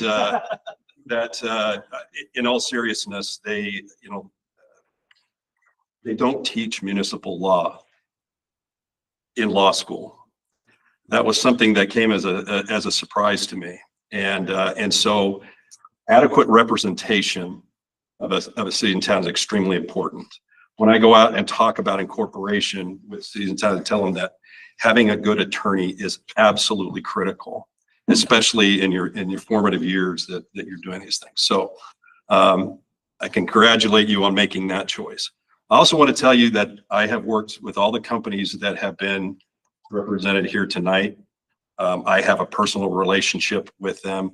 I'm happy to talk to any council member that wants to talk to me about the kind of work that they do. And normally what we will do as the league is if there's questions that you have, or if there's companies that you want to know about, we don't make recommendations, but what we can do is say, we know that they worked on this project with this city. You can contact them to see, what their feelings were. That's the kind of help that we can do. We don't try to push you in any one direction, but what I can tell you is I have worked with the companies that are being presented here tonight. I worked with them over the last 30 years that I've been involved with cities, and they do tremendous work. And so that I just wanted to say that in the beginning because I know that it's difficult for you sitting up here. You've got the weight of people's expectations of you making the right kind of decisions and making sure that you're doing it in an efficient, effective manner and making sure that you're protecting the public interest. So I want you to know that we take that very seriously in the league. So talk a little bit about the league. Okay. We are a voluntary, nonpartisan, nonprofit association comprised, and I hope I got all of the 91s because giving Justin a hard time, I hope I didn't make the same mistake. So I went through and I tried to double check it before, so I'm going to have egg on my face otherwise. But again, it's a voluntary cooperative association. We're a nonprofit association. We hope, as I talk about the services, what we hope is that you'll see is that we are just here. We hope you see us as the first call. If you have a question about something, now normally we will work with your staff, and that's fine, because again, and I'm sure you'll be talking about this with the council manager form of government. What is expected of you is to set the vision for the community, not to do that day-to-day work.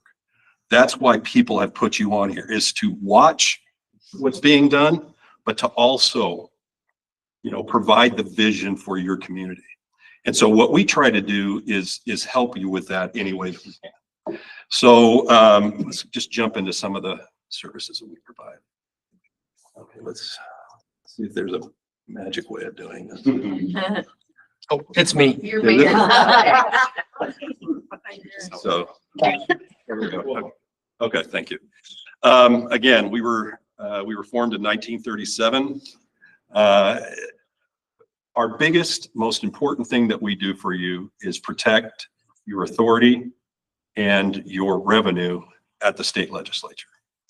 That has been the two biggest things: the local decision making over local matters, and protection of your revenue.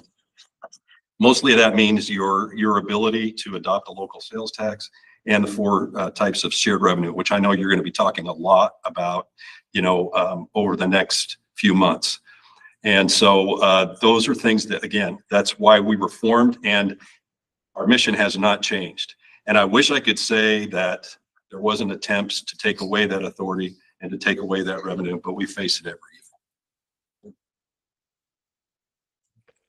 I'm going to skip state because we've been here a long time already. I'm going to skip the civics lesson. But we have 92 incorporated cities and towns in Arizona now. And the vast majority of cities and towns, the only cities and towns that haven't formally adopted the council manager form of government are very smallest communities that basically they're so small they need just a clerk to operate, but they still operate under the same principles. We have 19 charter cities. Believe me, that's another discussion, maybe 10 years down the road for you. But charter cities are another aspect of municipal life in Arizona. Okay, so there's one. I missed one. Well,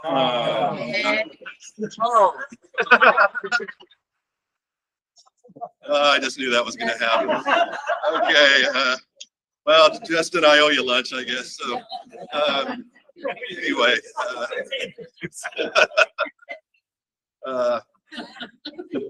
I talked about our legislative advocacy. That's the most important thing we do. We have 3 staff members that are dedicated to that. You'll get to know our legislative director, Tom Savage.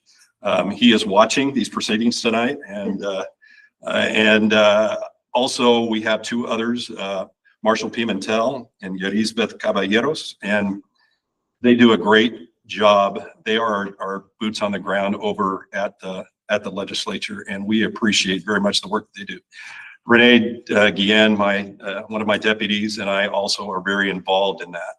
And again, we protect your interests as well as we have policy committees where each year we develop our own legislation. And so as a town, for example, if there's something that you think needs to change in state law, you have the opportunity, council members, the mayor alike, to be a part of those policy committees and decide what our legislative agenda is going to be. And that's a very good process. And then it ends at our, did any of you have an opportunity to go to the league conference this year? I know we made invitations. Okay. Vice Mayor Hudgens, sorry. The league conference is kind of the culmination of all of that process, and it leads into our new legislative year beginning in January. And so our resolutions committee meeting is one city, one vote. And so every city or town, no matter what size, has the opportunity to vote and provide one vote on each of our legislative items that come up in that meeting. That is something that we take very seriously. There have been efforts in the past to turn it into a weighted vote. You know, larger cities have more of a say on legislation, but we have fought that, and so we believe very much that every city and town should have an equal say in how we pursue legislative issues. We also do technical assistance, and this is what I was saying, that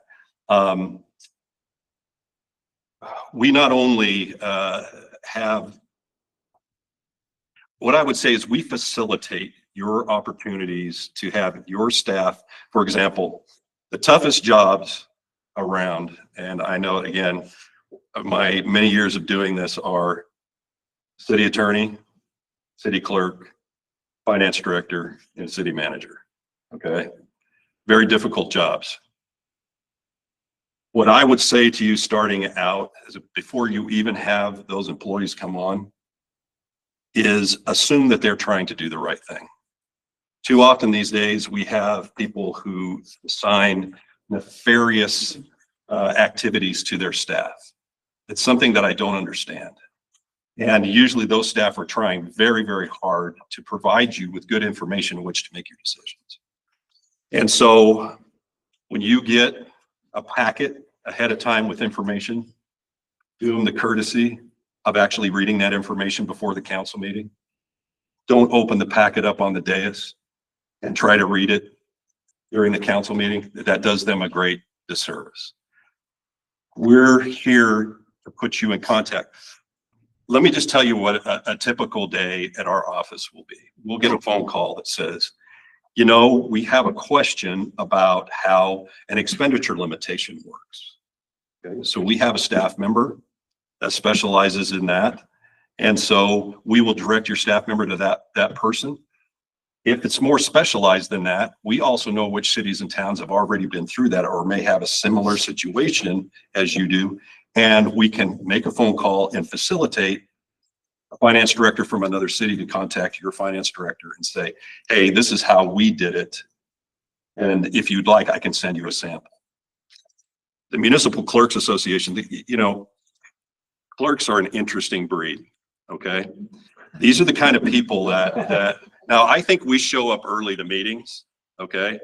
I remember one of the things that we do at the league is we staff all of the professional development associations, okay? So the City Manager Association, City Clerks Association, the Finance Directors Association, and the Attorneys Association.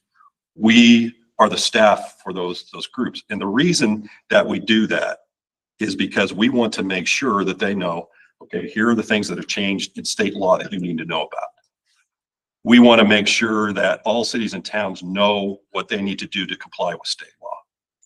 That's very important because when one city is not compliant with state law, guess what kind of bill we get at the legislature? All these cities and towns are doing this one thing, okay? So we take that very seriously. And so we work with those associations. We go to the Clerks Association meeting. We show up 7:30 and there's already 15 clerks lined up waiting for us to open the doors. That's the kind of people that clerks are. They want to make sure that everything is perfect, that your records are good. There is a lot that they have to do. We provide a way to facilitate. We have those groups. If your clerk has a question about, well, what do you do if you're going to have, this just popped into my head. Please don't take this personally. Recall election. So let's say that there's a recall called out against you, and they've never had that experience before. They can call the league, and either Nancy can answer their question. Nancy is our general counsel. We appreciate her being here tonight. Or we can put them in touch with somebody who's had a recent recall. So that's the way our technical assistance works, and we think it's a very good way for your staff. Now, what is your interface with us? Okay. I want to be very careful that we start off on the right foot. When there are questions that are legal in nature, okay, often what councils want to do is they'll get an answer from their attorney that they don't like. And so they'll come fishing for another opinion from the league. Okay, it happens all the time. Same thing with the reporters. They like to come to the league and have us say, well, is that normally what cities and towns do? What we prefer is if you have a question that's legal in nature, you ask your attorney. If your attorney feels that they need our opinion or they'd like to get a second opinion from us, then it's up to them to talk to us. Why do we do that? The reason is we don't represent you in court. Your attorney does. So what your attorney says goes. We are simply there to help. Nancy facilitates the work. She facilitates the work of the city attorneys in the state. They get together and collaborate on new bills. They'll come up with sample ordinances, and they work to make sure, again, our main purpose with the technical assistance is to make sure that all cities and towns are in compliance with state and federal. Then we do communication and education. We have lots of training. I'm wearing a button, I think, from Civic Craft, which is, we have two types of trainings that we provide to council members. One is what we call the newly elected officials training, which we hope you'll all attend. And that talks about the basics. It talks about the things, mostly about legal requirements, kind of the things that'll keep you out of hot water. And then we also have this new program with Civic Craft, which is about best practices. You'll want to do as a council member and as a council in whole, you'll want to focus on best practices, not just doing what's legal. We want you to be educated about what is right and what is wrong in the job that you do. But more importantly, we feel like there are some best practices that have been figured out over time. And if you are operating under the principles of best practice, you're automatically going to fulfill the law. So we hope that you'll take advantage of those trainings. The league conference we hit a new record for attendance this year. We had 1,700 people. Includes, we usually have senators and or Congress people. We have lots of state legislators that attend, mayors and council members from across the state, and also city staff and sponsors from companies that work with cities and towns as well. And so it's kind of our crown jewel. The director of the County Supervisors Association, who's a dear friend of mine, we've worked together for a long time. He tells me he gets more work done at our conference than his own, because even county people attend. That's a joke. It's obvious. I don't want to get Craig in trouble. I know we've got supervisors here. So it's really, really important, again, that as you participate, and if there's things that you want to know, or if there's things that you're undertaking that you want special training in, we can provide that for you. If there's something that you want to know about, and we can come out and do an education session before a regular council meeting on any variety of topics, or we can suggest experts that we know of that will do that for you. So again, those are the three areas that we kind of work in. Next slide. Okay. We have a 25-member executive committee, 25 mayors from around the state. We look at geographical coverage as well as size of city when we're making those decisions. We have a nominating committee, and we have a 4-year term, so that every 2 years, just like with your elections, every 2 years, we're having people come on and come off of the executive committee.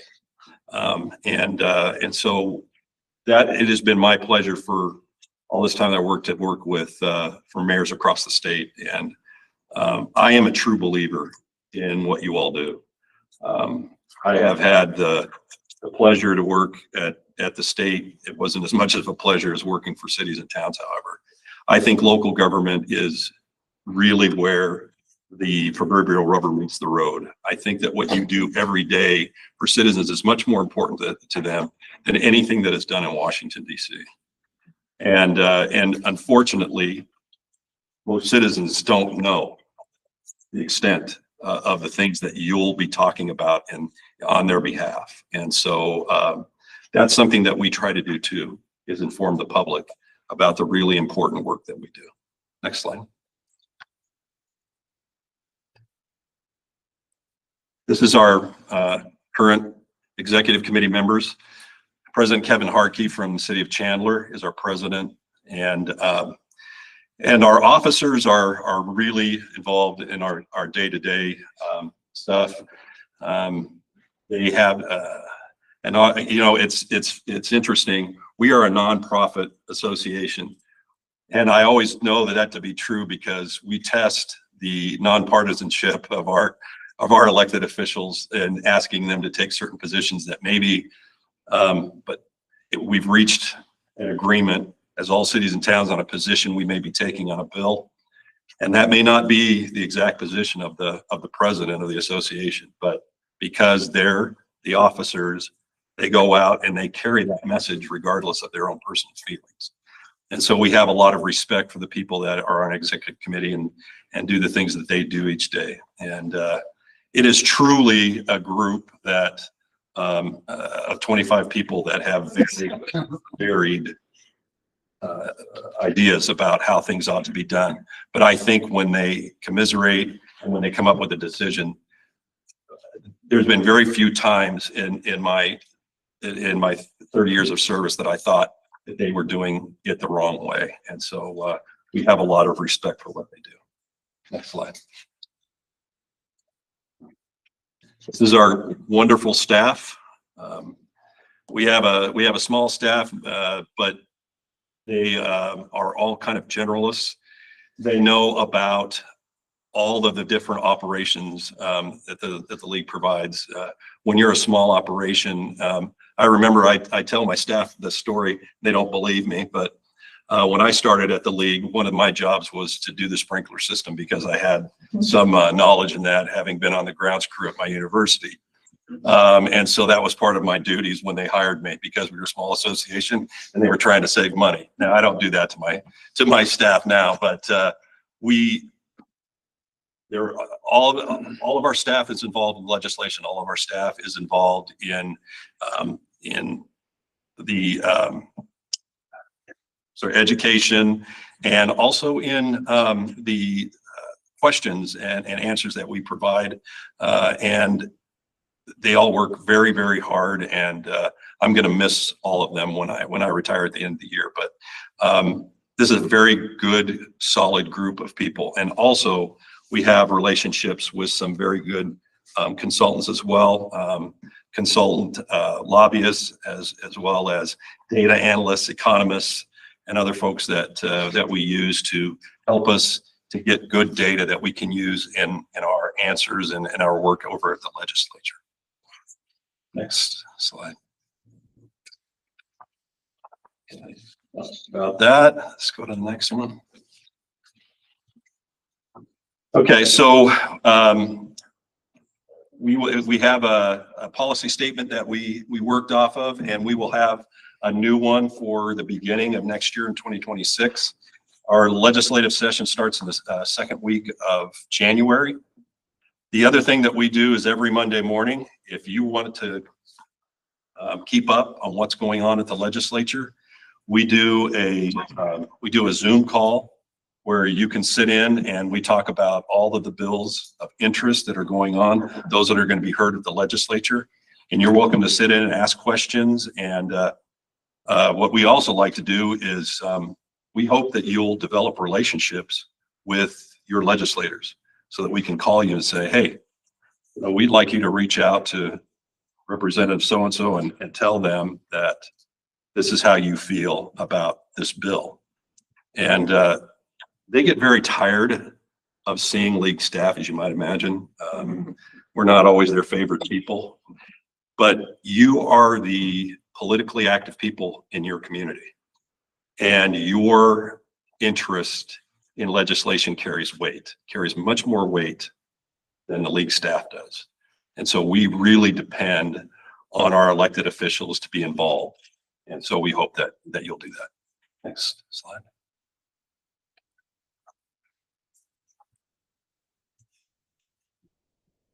Okay, let's see. We talked about sometimes, depending on if you have a unique experience or if there's an issue that's really important to you, we may ask you to testify in committee. Now, that one of the things that we do if we ask an elected official to testify in committee, we will prep them, talk to them about the kind of questions they might be asked, but that's another thing that we do. We also provide to you and to your staff we read every single bill that is dropped at the legislature. It's a couple thousand bills at least every year, and then we try to figure out the ones that have an effect on cities and towns, and then we'll summarize those, and that's the ones that we will talk to you about. Every once in a while, and this isn't something that we like to do, but every once in a while, we will also, if we believe that the law has been violated and cities and towns have been wronged, and we think the state statute has been broken, we will file lawsuits. Now, sometimes the cities have to, we may choose a city that does that on our behalf, and sometimes the league may have standing, but those are the things that we do for legislative advocacy. Next. Okay, we talked about the Monday update calls. Okay. The next one. These are the different organizations that we worked with. Now, Justin talked about, I'll go back one slide just real quick. Justin talked about AMRRP. That is This is the liability insurance company that the league helped to establish back in the early 1980s. And we think that this is a fabulous organization, not only because they provide affordable liability insurance, but they have a number of programs that we just think that we use ourselves. I think Justin was a little modest about their impact on AMRP. One of the things that they have really helped us out with, for example, is let's say I'm, a brand new town manager somewhere, and I'm a member of the pool, and we're gonna terminate someone for the first time. Okay, I've never gone through it before, and I don't know what to do. They call the league and say, we have this situation. I immediately tell them, well, as a member of the pool, you have a free hour with an expert on employee law that you can call and get that help with, and they'll walk you through step by step on what you need to do. I have used their services on occasion when we've had, thankfully I've had mostly very, very good staffs, but I have taken advantage of that. Land use, contracts, there's all kinds of things that they do. Also, I will call them from time to time because I'm also, it pains me to say that sometimes council members, they may be doing things, or staff may be doing something that, again, if it comes to light, is going to hurt other cities and towns. So we will send AMRP out to remind council and staff, hey, this is the law. Because if you're doing something as a town and as a member of that pool that casts a bad light on the town, it only casts a bad light on the town, it casts a whole bad light on the pool. And that may affect your membership in the pool. So what we like to do is, before that becomes an issue, we like to do training. And so we're always available to come out and talk about and answer questions. Sometimes what we find, and this is what we try to do on the front end, is that some of these things that happen are done out of ignorance of the statute. Now, unfortunately, that doesn't, get you out of problems with the law. It doesn't matter how new you are as a city, it doesn't matter how small you are, it doesn't matter how big you are. You have to follow state statute. And so we're here to help with that. And so is AMRP. I hope that you'll have in one of your meetings, have a representative from them come out and speak with you, but it'll probably be Ed Bantel. Ed's been around forever, great guy, and has a lot of experience with a lot of different things. Okay, I think that's all I wanted to talk about there. Let's go to the next slide. We have a ton of publications as well. The only ones that are listed there that we don't put up on the website are the Municipal Budget and Finance Manual and the Municipal Election Manual. The reason that we do that is those are specifically for employees. And so if you want to get a copy of it, your staff is going to get a copy of it. If you want to see that, we absolutely can provide it to you. It's an electronic format, but it is the basics of, and as a tutorial, especially the Municipal Budget and Finance Manual, I think it's an excellent tutorial on finances in Arizona. So I really highly suggest that you take a chance and just read it. It talks about budgeting, it talks about expenditure limits, it talks about all the things that you'll be dealing with as a new council. And then any of those other subjects that are there, I think you're a ways from any of them. But I also suggest reading the Council Manager Form of Government. That's a very good publication, and it's something that I really believe in. We do a lot of presentations on Council Manager Form of Government in the state. Next.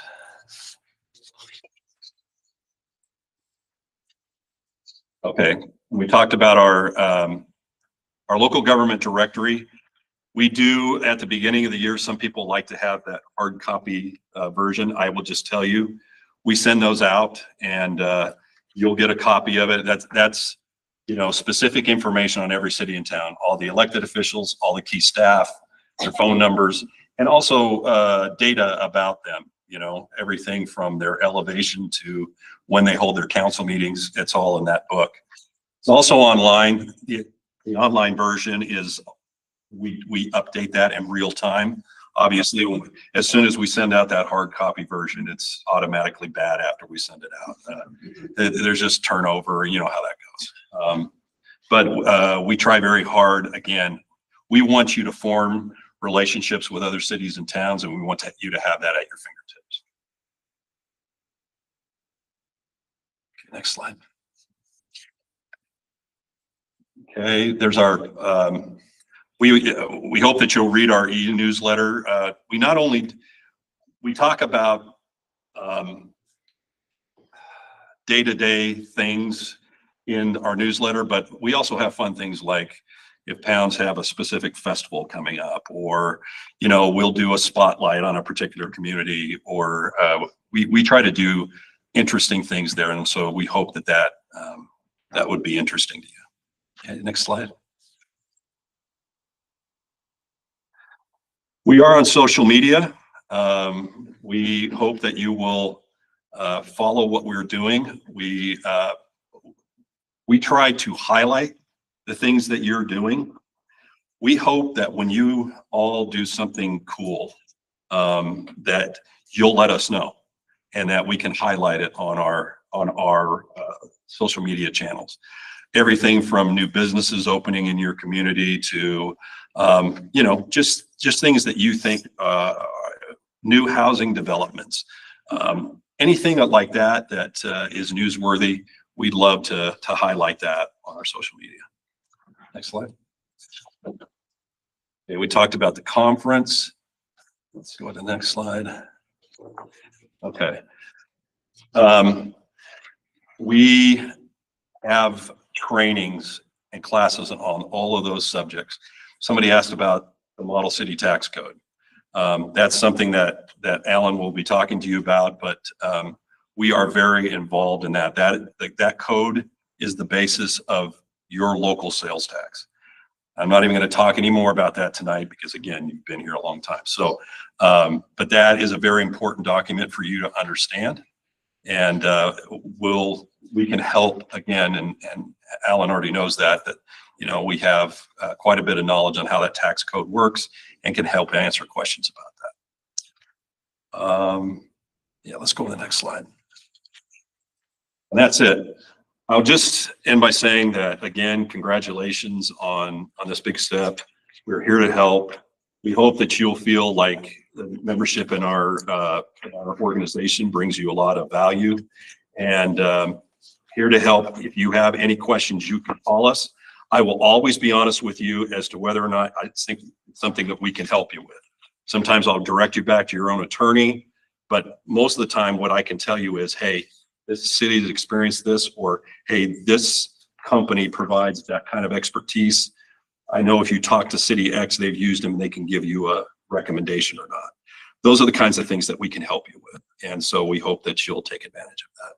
Mr. Mayor, I'd be happy to answer any questions that you want. Yeah, I have one question. There was 91 incorporated cities and towns. Was the 92nd one the one that broke your back? Well, no, yeah, I made that decision before you guys, and so that's a great question. No, to make sure we got that on record. No. Any questions or discussion, Vice Mayor? Mr. Mayor, I'd just like to make a comment. Thank you so much for giving us a webpage that we can post notices for the public to be able to view. We really appreciate the league's assistance in that. Also, when I had the chance to attend the league conference, on one of the evenings, they played a song where they went through all the cities and said something about the cities and towns. And Santan Valley was included in it. Nice. And what was stated was Santan Valley is here to stay. So no matter what these presentations say, we are here to stay. So I recommend, if anyone hasn't heard that song. It's on the league website. It's on the league website. It's actually really good. And so just really impressed with that. You know, we used to have a very boring president's report. On Thursday night, you could barely hear it because people were talking over the top of it. Mayor Kathy Carlett from the city of Peoria was the first one to do a video for her, and it changed the whole thing. Now, whenever a new president comes in, they try to up the ante, which is great. And people have loved what they've come up with. And I think it really captures the essence of each of those towns when I listen to it. And my understanding is it was a member of the staff that called out. They asked us a couple questions. What would you say is unique about this town? Because when I first started this job, I worked for a man by the name of Jack Dabalski. Jack was the executive director of the league from 1957 to 1997. Okay, and he saw a lot of things, as you might imagine.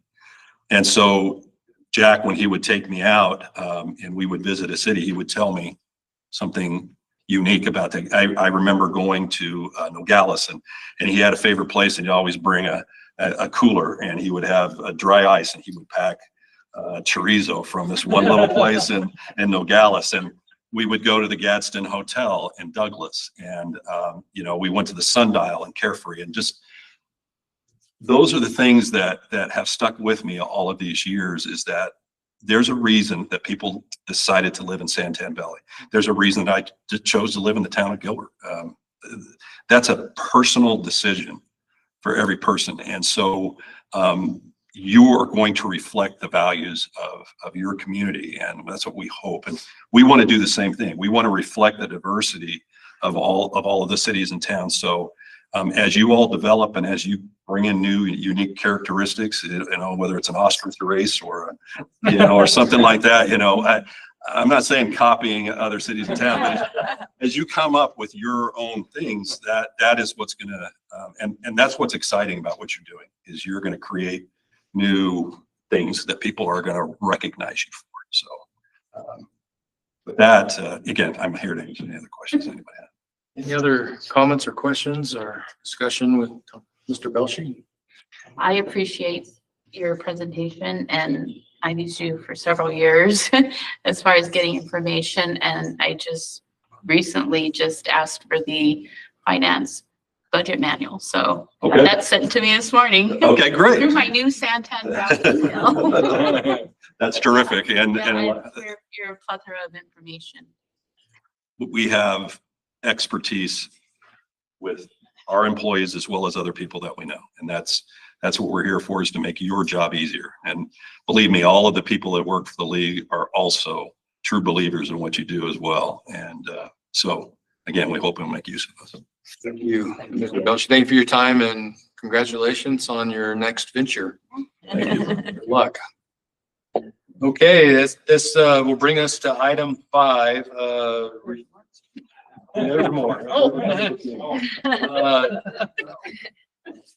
Request for future agenda items. Under this item, council members may request that topics be placed on a future agenda for consideration. For the record, I want to emphasize that in accordance with Arizona open meeting law, this is not the time to debate or discuss the merits of any proposed item. The sole purpose here is for the individual council members to identify potential topics for future agendas without discussion between council members on those items.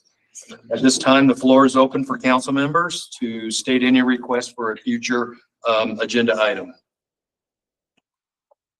Mr. Mayor, a question. Do we have topics that are already on schedule for future meetings?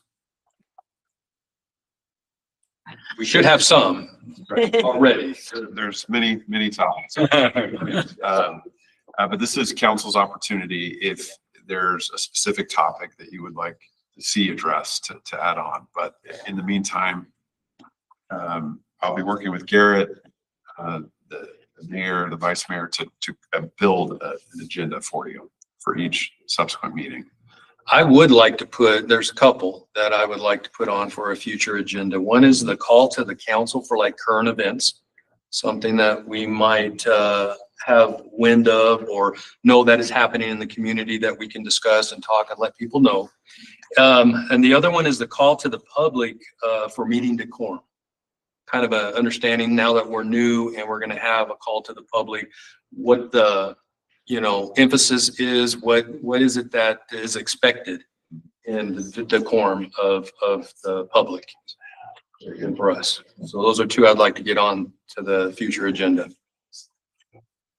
Anything else? Mr. Mayor, if we have if we think of something after the meeting, can we contact Garrett or Alan or who? Here's something I would like to see. Sure. Yes, it doesn't have to be done right now. We could do it in an email or something, right? Talk to you, discussion. Okay. Thanks. Okay. So I think Garrett's got those two that I put down.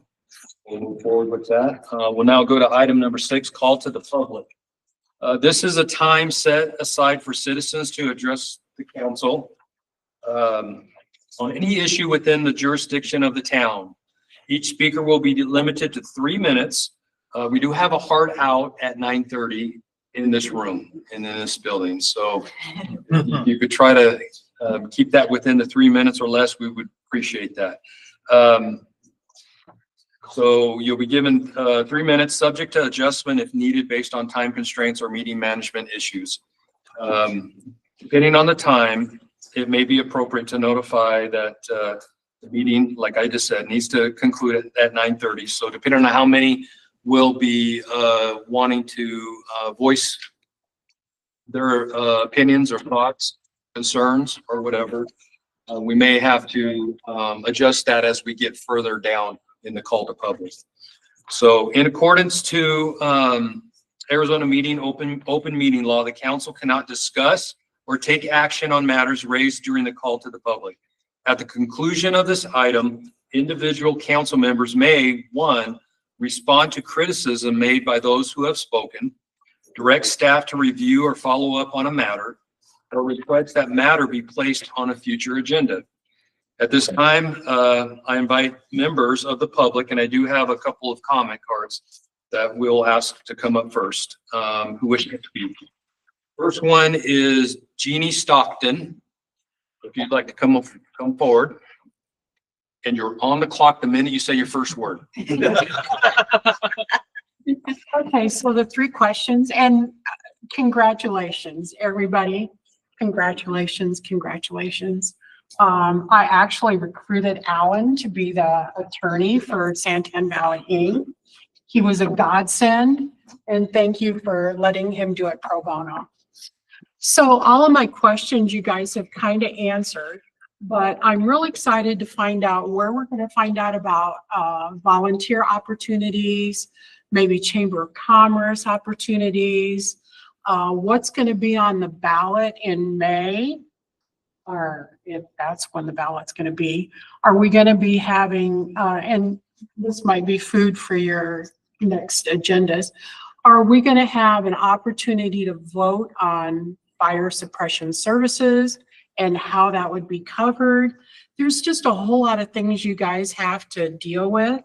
And if you do come out with volunteer opportunities where people can help, you know, focus on one item or another, or get a group together, I'm here to tell you that I'm willing to do that. And I really do want to be involved with the chamber. So after saying that, thank you all for being number 92 representatives. Thank you, Ms. Stockton. Appreciate that. Next up, we have Mike Goodman. Is Mike Goodman still in the house, or did he go home and sleep? Back there. It's been 3 minutes, right? Well, you know, I think it was Dan Oaks in our inauguration of all of you. I think he made the comment. He said, you know, politicians should be heard less and listen more. And so I'm going to follow that suit. But before I say anything, I would just like to say that Justin, correct? You know, you're known by the people that you hang with. And I'm telling you, you have 2 great attorneys that came directly from the county that covered our Fanny very well. And so you guys are in good hands with the decision you made to retain these gentlemen.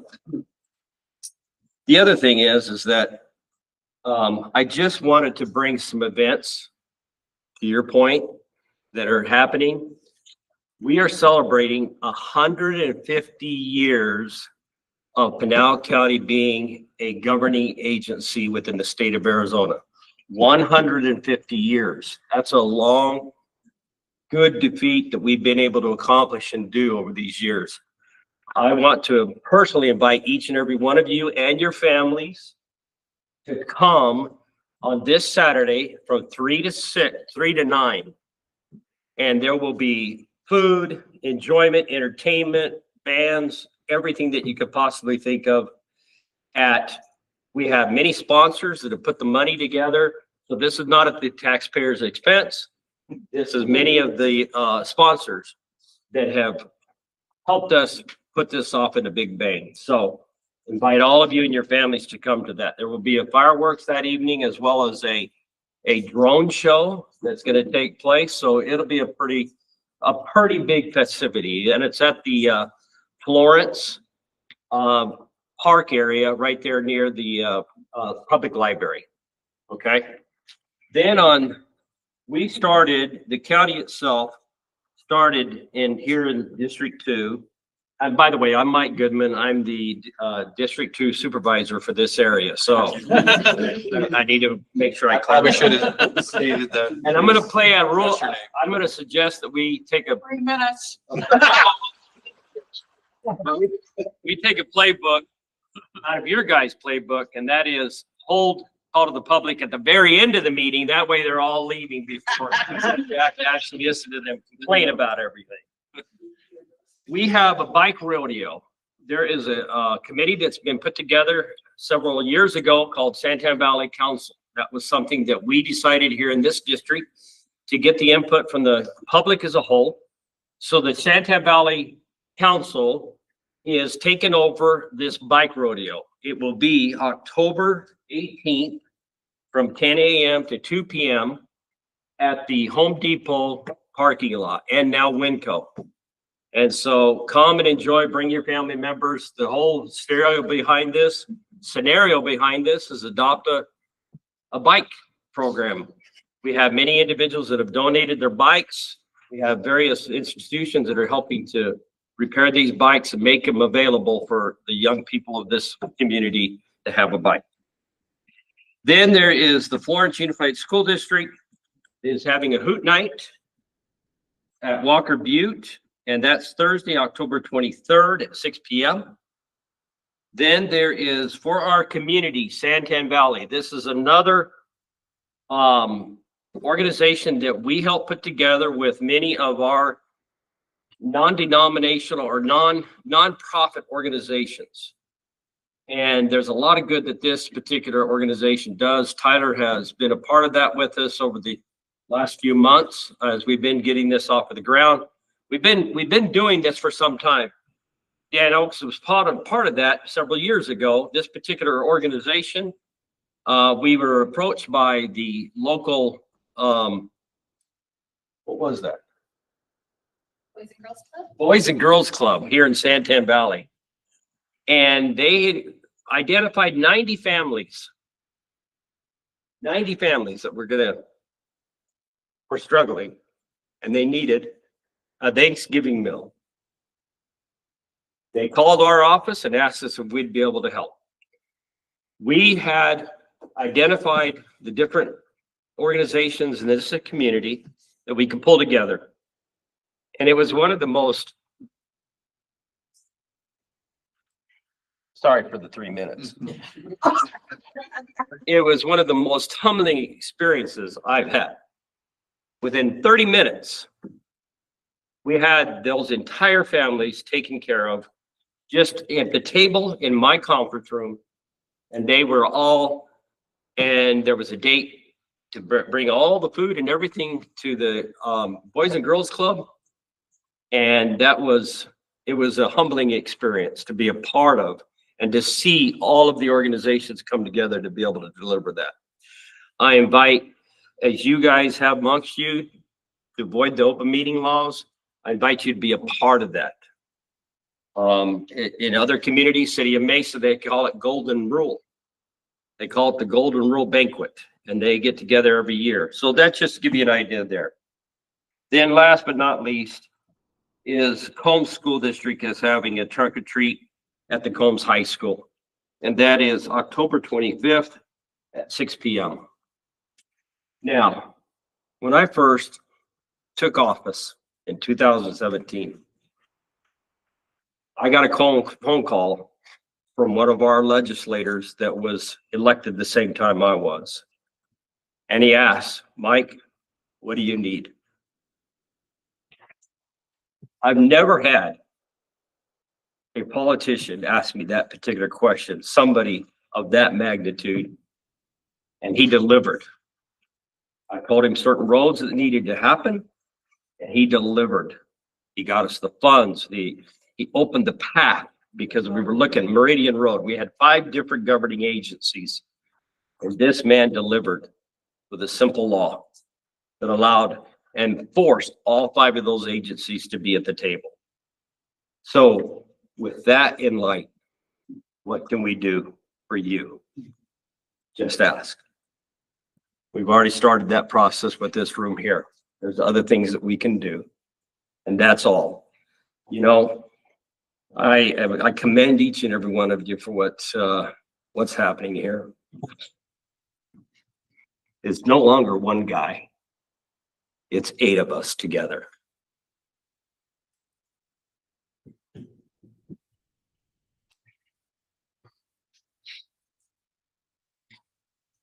That's been a long time coming. To be able to lean on the shoulders of others as we move forward in a positive way for this community. And thank you, and God bless America, and God bless our community. Thank you, Stuart.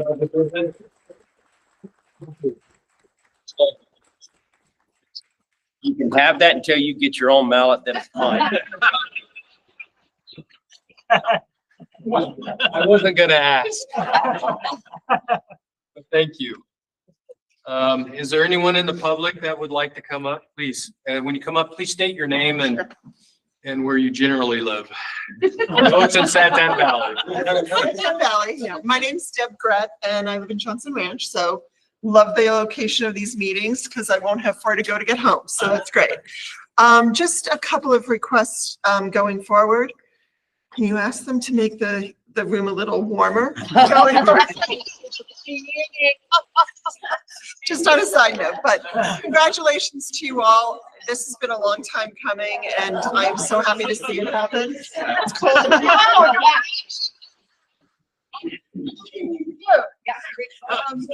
But I did want to just get some clarification.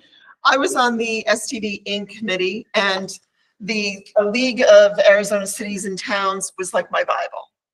And until Mr. Goodman Supervisor Goodman, had his town hall, I was under the impression that the first election following our incorporation was going to be in May. And then all of a sudden, you know, there I am with my Bible and Mr. Belchi is saying it's August. I was thrown for a loop. And I know we've gone back and forth. And I think I've seen even the county has said both dates, and you've been sticking with August the last couple of times. But can we get 100% clarification on what it's supposed to be? Who are we supposed to listen to? Because I know, Alan, you looked into it, and I think you still had some there was still a little gray area or something that you were looking into last I heard. So just as one of the things to request. We'll let our town clerk get that down and put that out. And then I apologize, I arrived a little late, so I didn't think about, I just was trying to get to a seat. But where can we get a copy of the agenda and that information prior to the meeting? Because you guys have to post it by a certain time. So where do we go to get that? I know you're new and it's just the beginning, but where are we going to be able to find that? Alan, do you want? Can you let us know maybe next time? Would you like to respond in or wait till after? Yeah, after the meeting, we could connect. Yeah. All right, terrific. If you could just send an email out to everybody, let them know or something like that, because I'm sure others would like to know as well. Yeah. And I'm going to echo Jeannie's thing. I am excited for this. I will be in the audience pretty much every time. I may be a pain in your butts every once in a while, but I'm very passionate about making sure that this is a success. So I am more than happy to volunteer. Once you guys get things going, just let me know what you need. Thank you so much, you guys. Thank you. Congratulations again and good luck. Anyone else in the public that would like to come up? Please do so. State your name. Hi, my name is Karen Mahoney, and I do live in Santan Valley. Thank you. So I just have some questions, and I know you can't give answers, but just to put it out there. During the attorney's presentation, under the next steps for the town, as others have stated, Jeannie and Deb, I'm also very interested, so I was wondering, would there be committees or task force to be able to help with any of those? I know Supervisor Goodman made a statement before at the inauguration that there were 86 of us that applied. So there are a lot of people that are willing to step in and take a little section and do our homework to present back to you. So I really wanted to put that out there. Again, I won't reiterate, but agendas where they'll be posted and how that can be shared. My HOA has a meeting room that has a capacity of 200, but it can be broken down. So if you need to find something else on a short-term basis, my HOA has that. This is a question I'm going to ask, and I'm probably going to get glared at from the back row. Is it possible, I did mention it at the inauguration, for a moratorium to be put on our commercial land through Pinell County until the council is in place to not change any more commercial to anything else? That's what I was putting, I'm sorry, I'm staring right at you. Sorry, Darren. Mayor Darren, I'm sorry. But it was just something that has been asked of me, having been involved with planning and zoning myself, and I just didn't know how to go about it. But now that you're seated, that'll be a great topic for next agenda. The clerk write that down so that we can make sure. I've written right down for you. Mostly in the public comment, we don't answer questions and stuff, but we let you speak and get what you need out. So is there anyone else in the public that would like to please come forward, state your name? I think I'm too short for this. Hi, my name is Donna Holman. I've been a resident here for 30 years. I just want to thank all of you. It was very interesting watching the interview process. I watched all of it live because I have an elderly, yeah, he's a little older than me, husband that hasn't been doing well, but thank you all for your service. I just have to tell you that I was always against incorporation. I've lived out here a long time. I always keep an even kill. I believe in looking at pros and cons. I want to help with this venture and I'm willing to help. Hopefully I'm going to mimic Jeannie and Karen. I know them both, lived here a long time. Darren, I've met you in person not too long ago, but thank you guys. I've been a president of an HOA for 10 years. I know how it is the most thankless job you could ever do as a volunteer. And I just want to wish you lots of success. And I know it's going to be great things. So I'm glad it shrunk down from 86 square miles. So thank you. Thank you. Anyone else from the public that'd like to come up and have a comment, or anyone at all? Okay, seeing none, I'll close the public comment period, and we'll move on to item number 7. This is tonight, the town council meeting, an executive session item concerning contract negotiations with Rural Metro. Before seeing if there is a motion to go into executive session on this item, I would note that following this item, the council will convene back into open session, but there will be no further business before the council tonight other than adjournment. With that said, is there a motion to convene into executive session at this time? Mr. Mayor, I motion to convene into the executive session on item 7 regarding contract negotiations with Rural Metro. Is there a second? Second. We have a motion and a second. All in favor, say aye. Aye. Okay, we are now convened into executive session.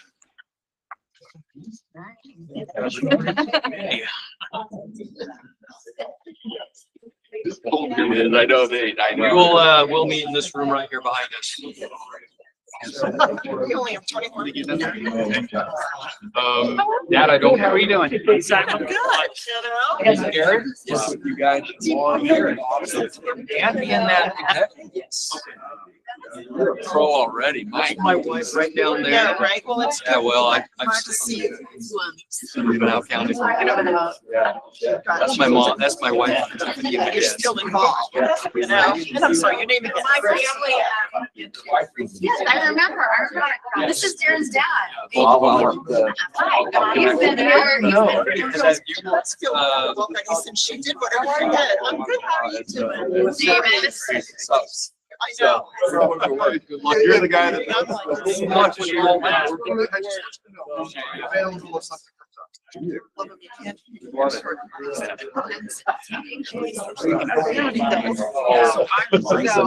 Hey, appreciate you. We look forward to And came back out or something. great success with you. Absolutely. Yeah, this is great, man. We're, Alan. Alan. We ready to go? Well, you're. Oh, we gotta get out of here. I ended up see, I was like, oh, no. Anyway. Sorry. I call it how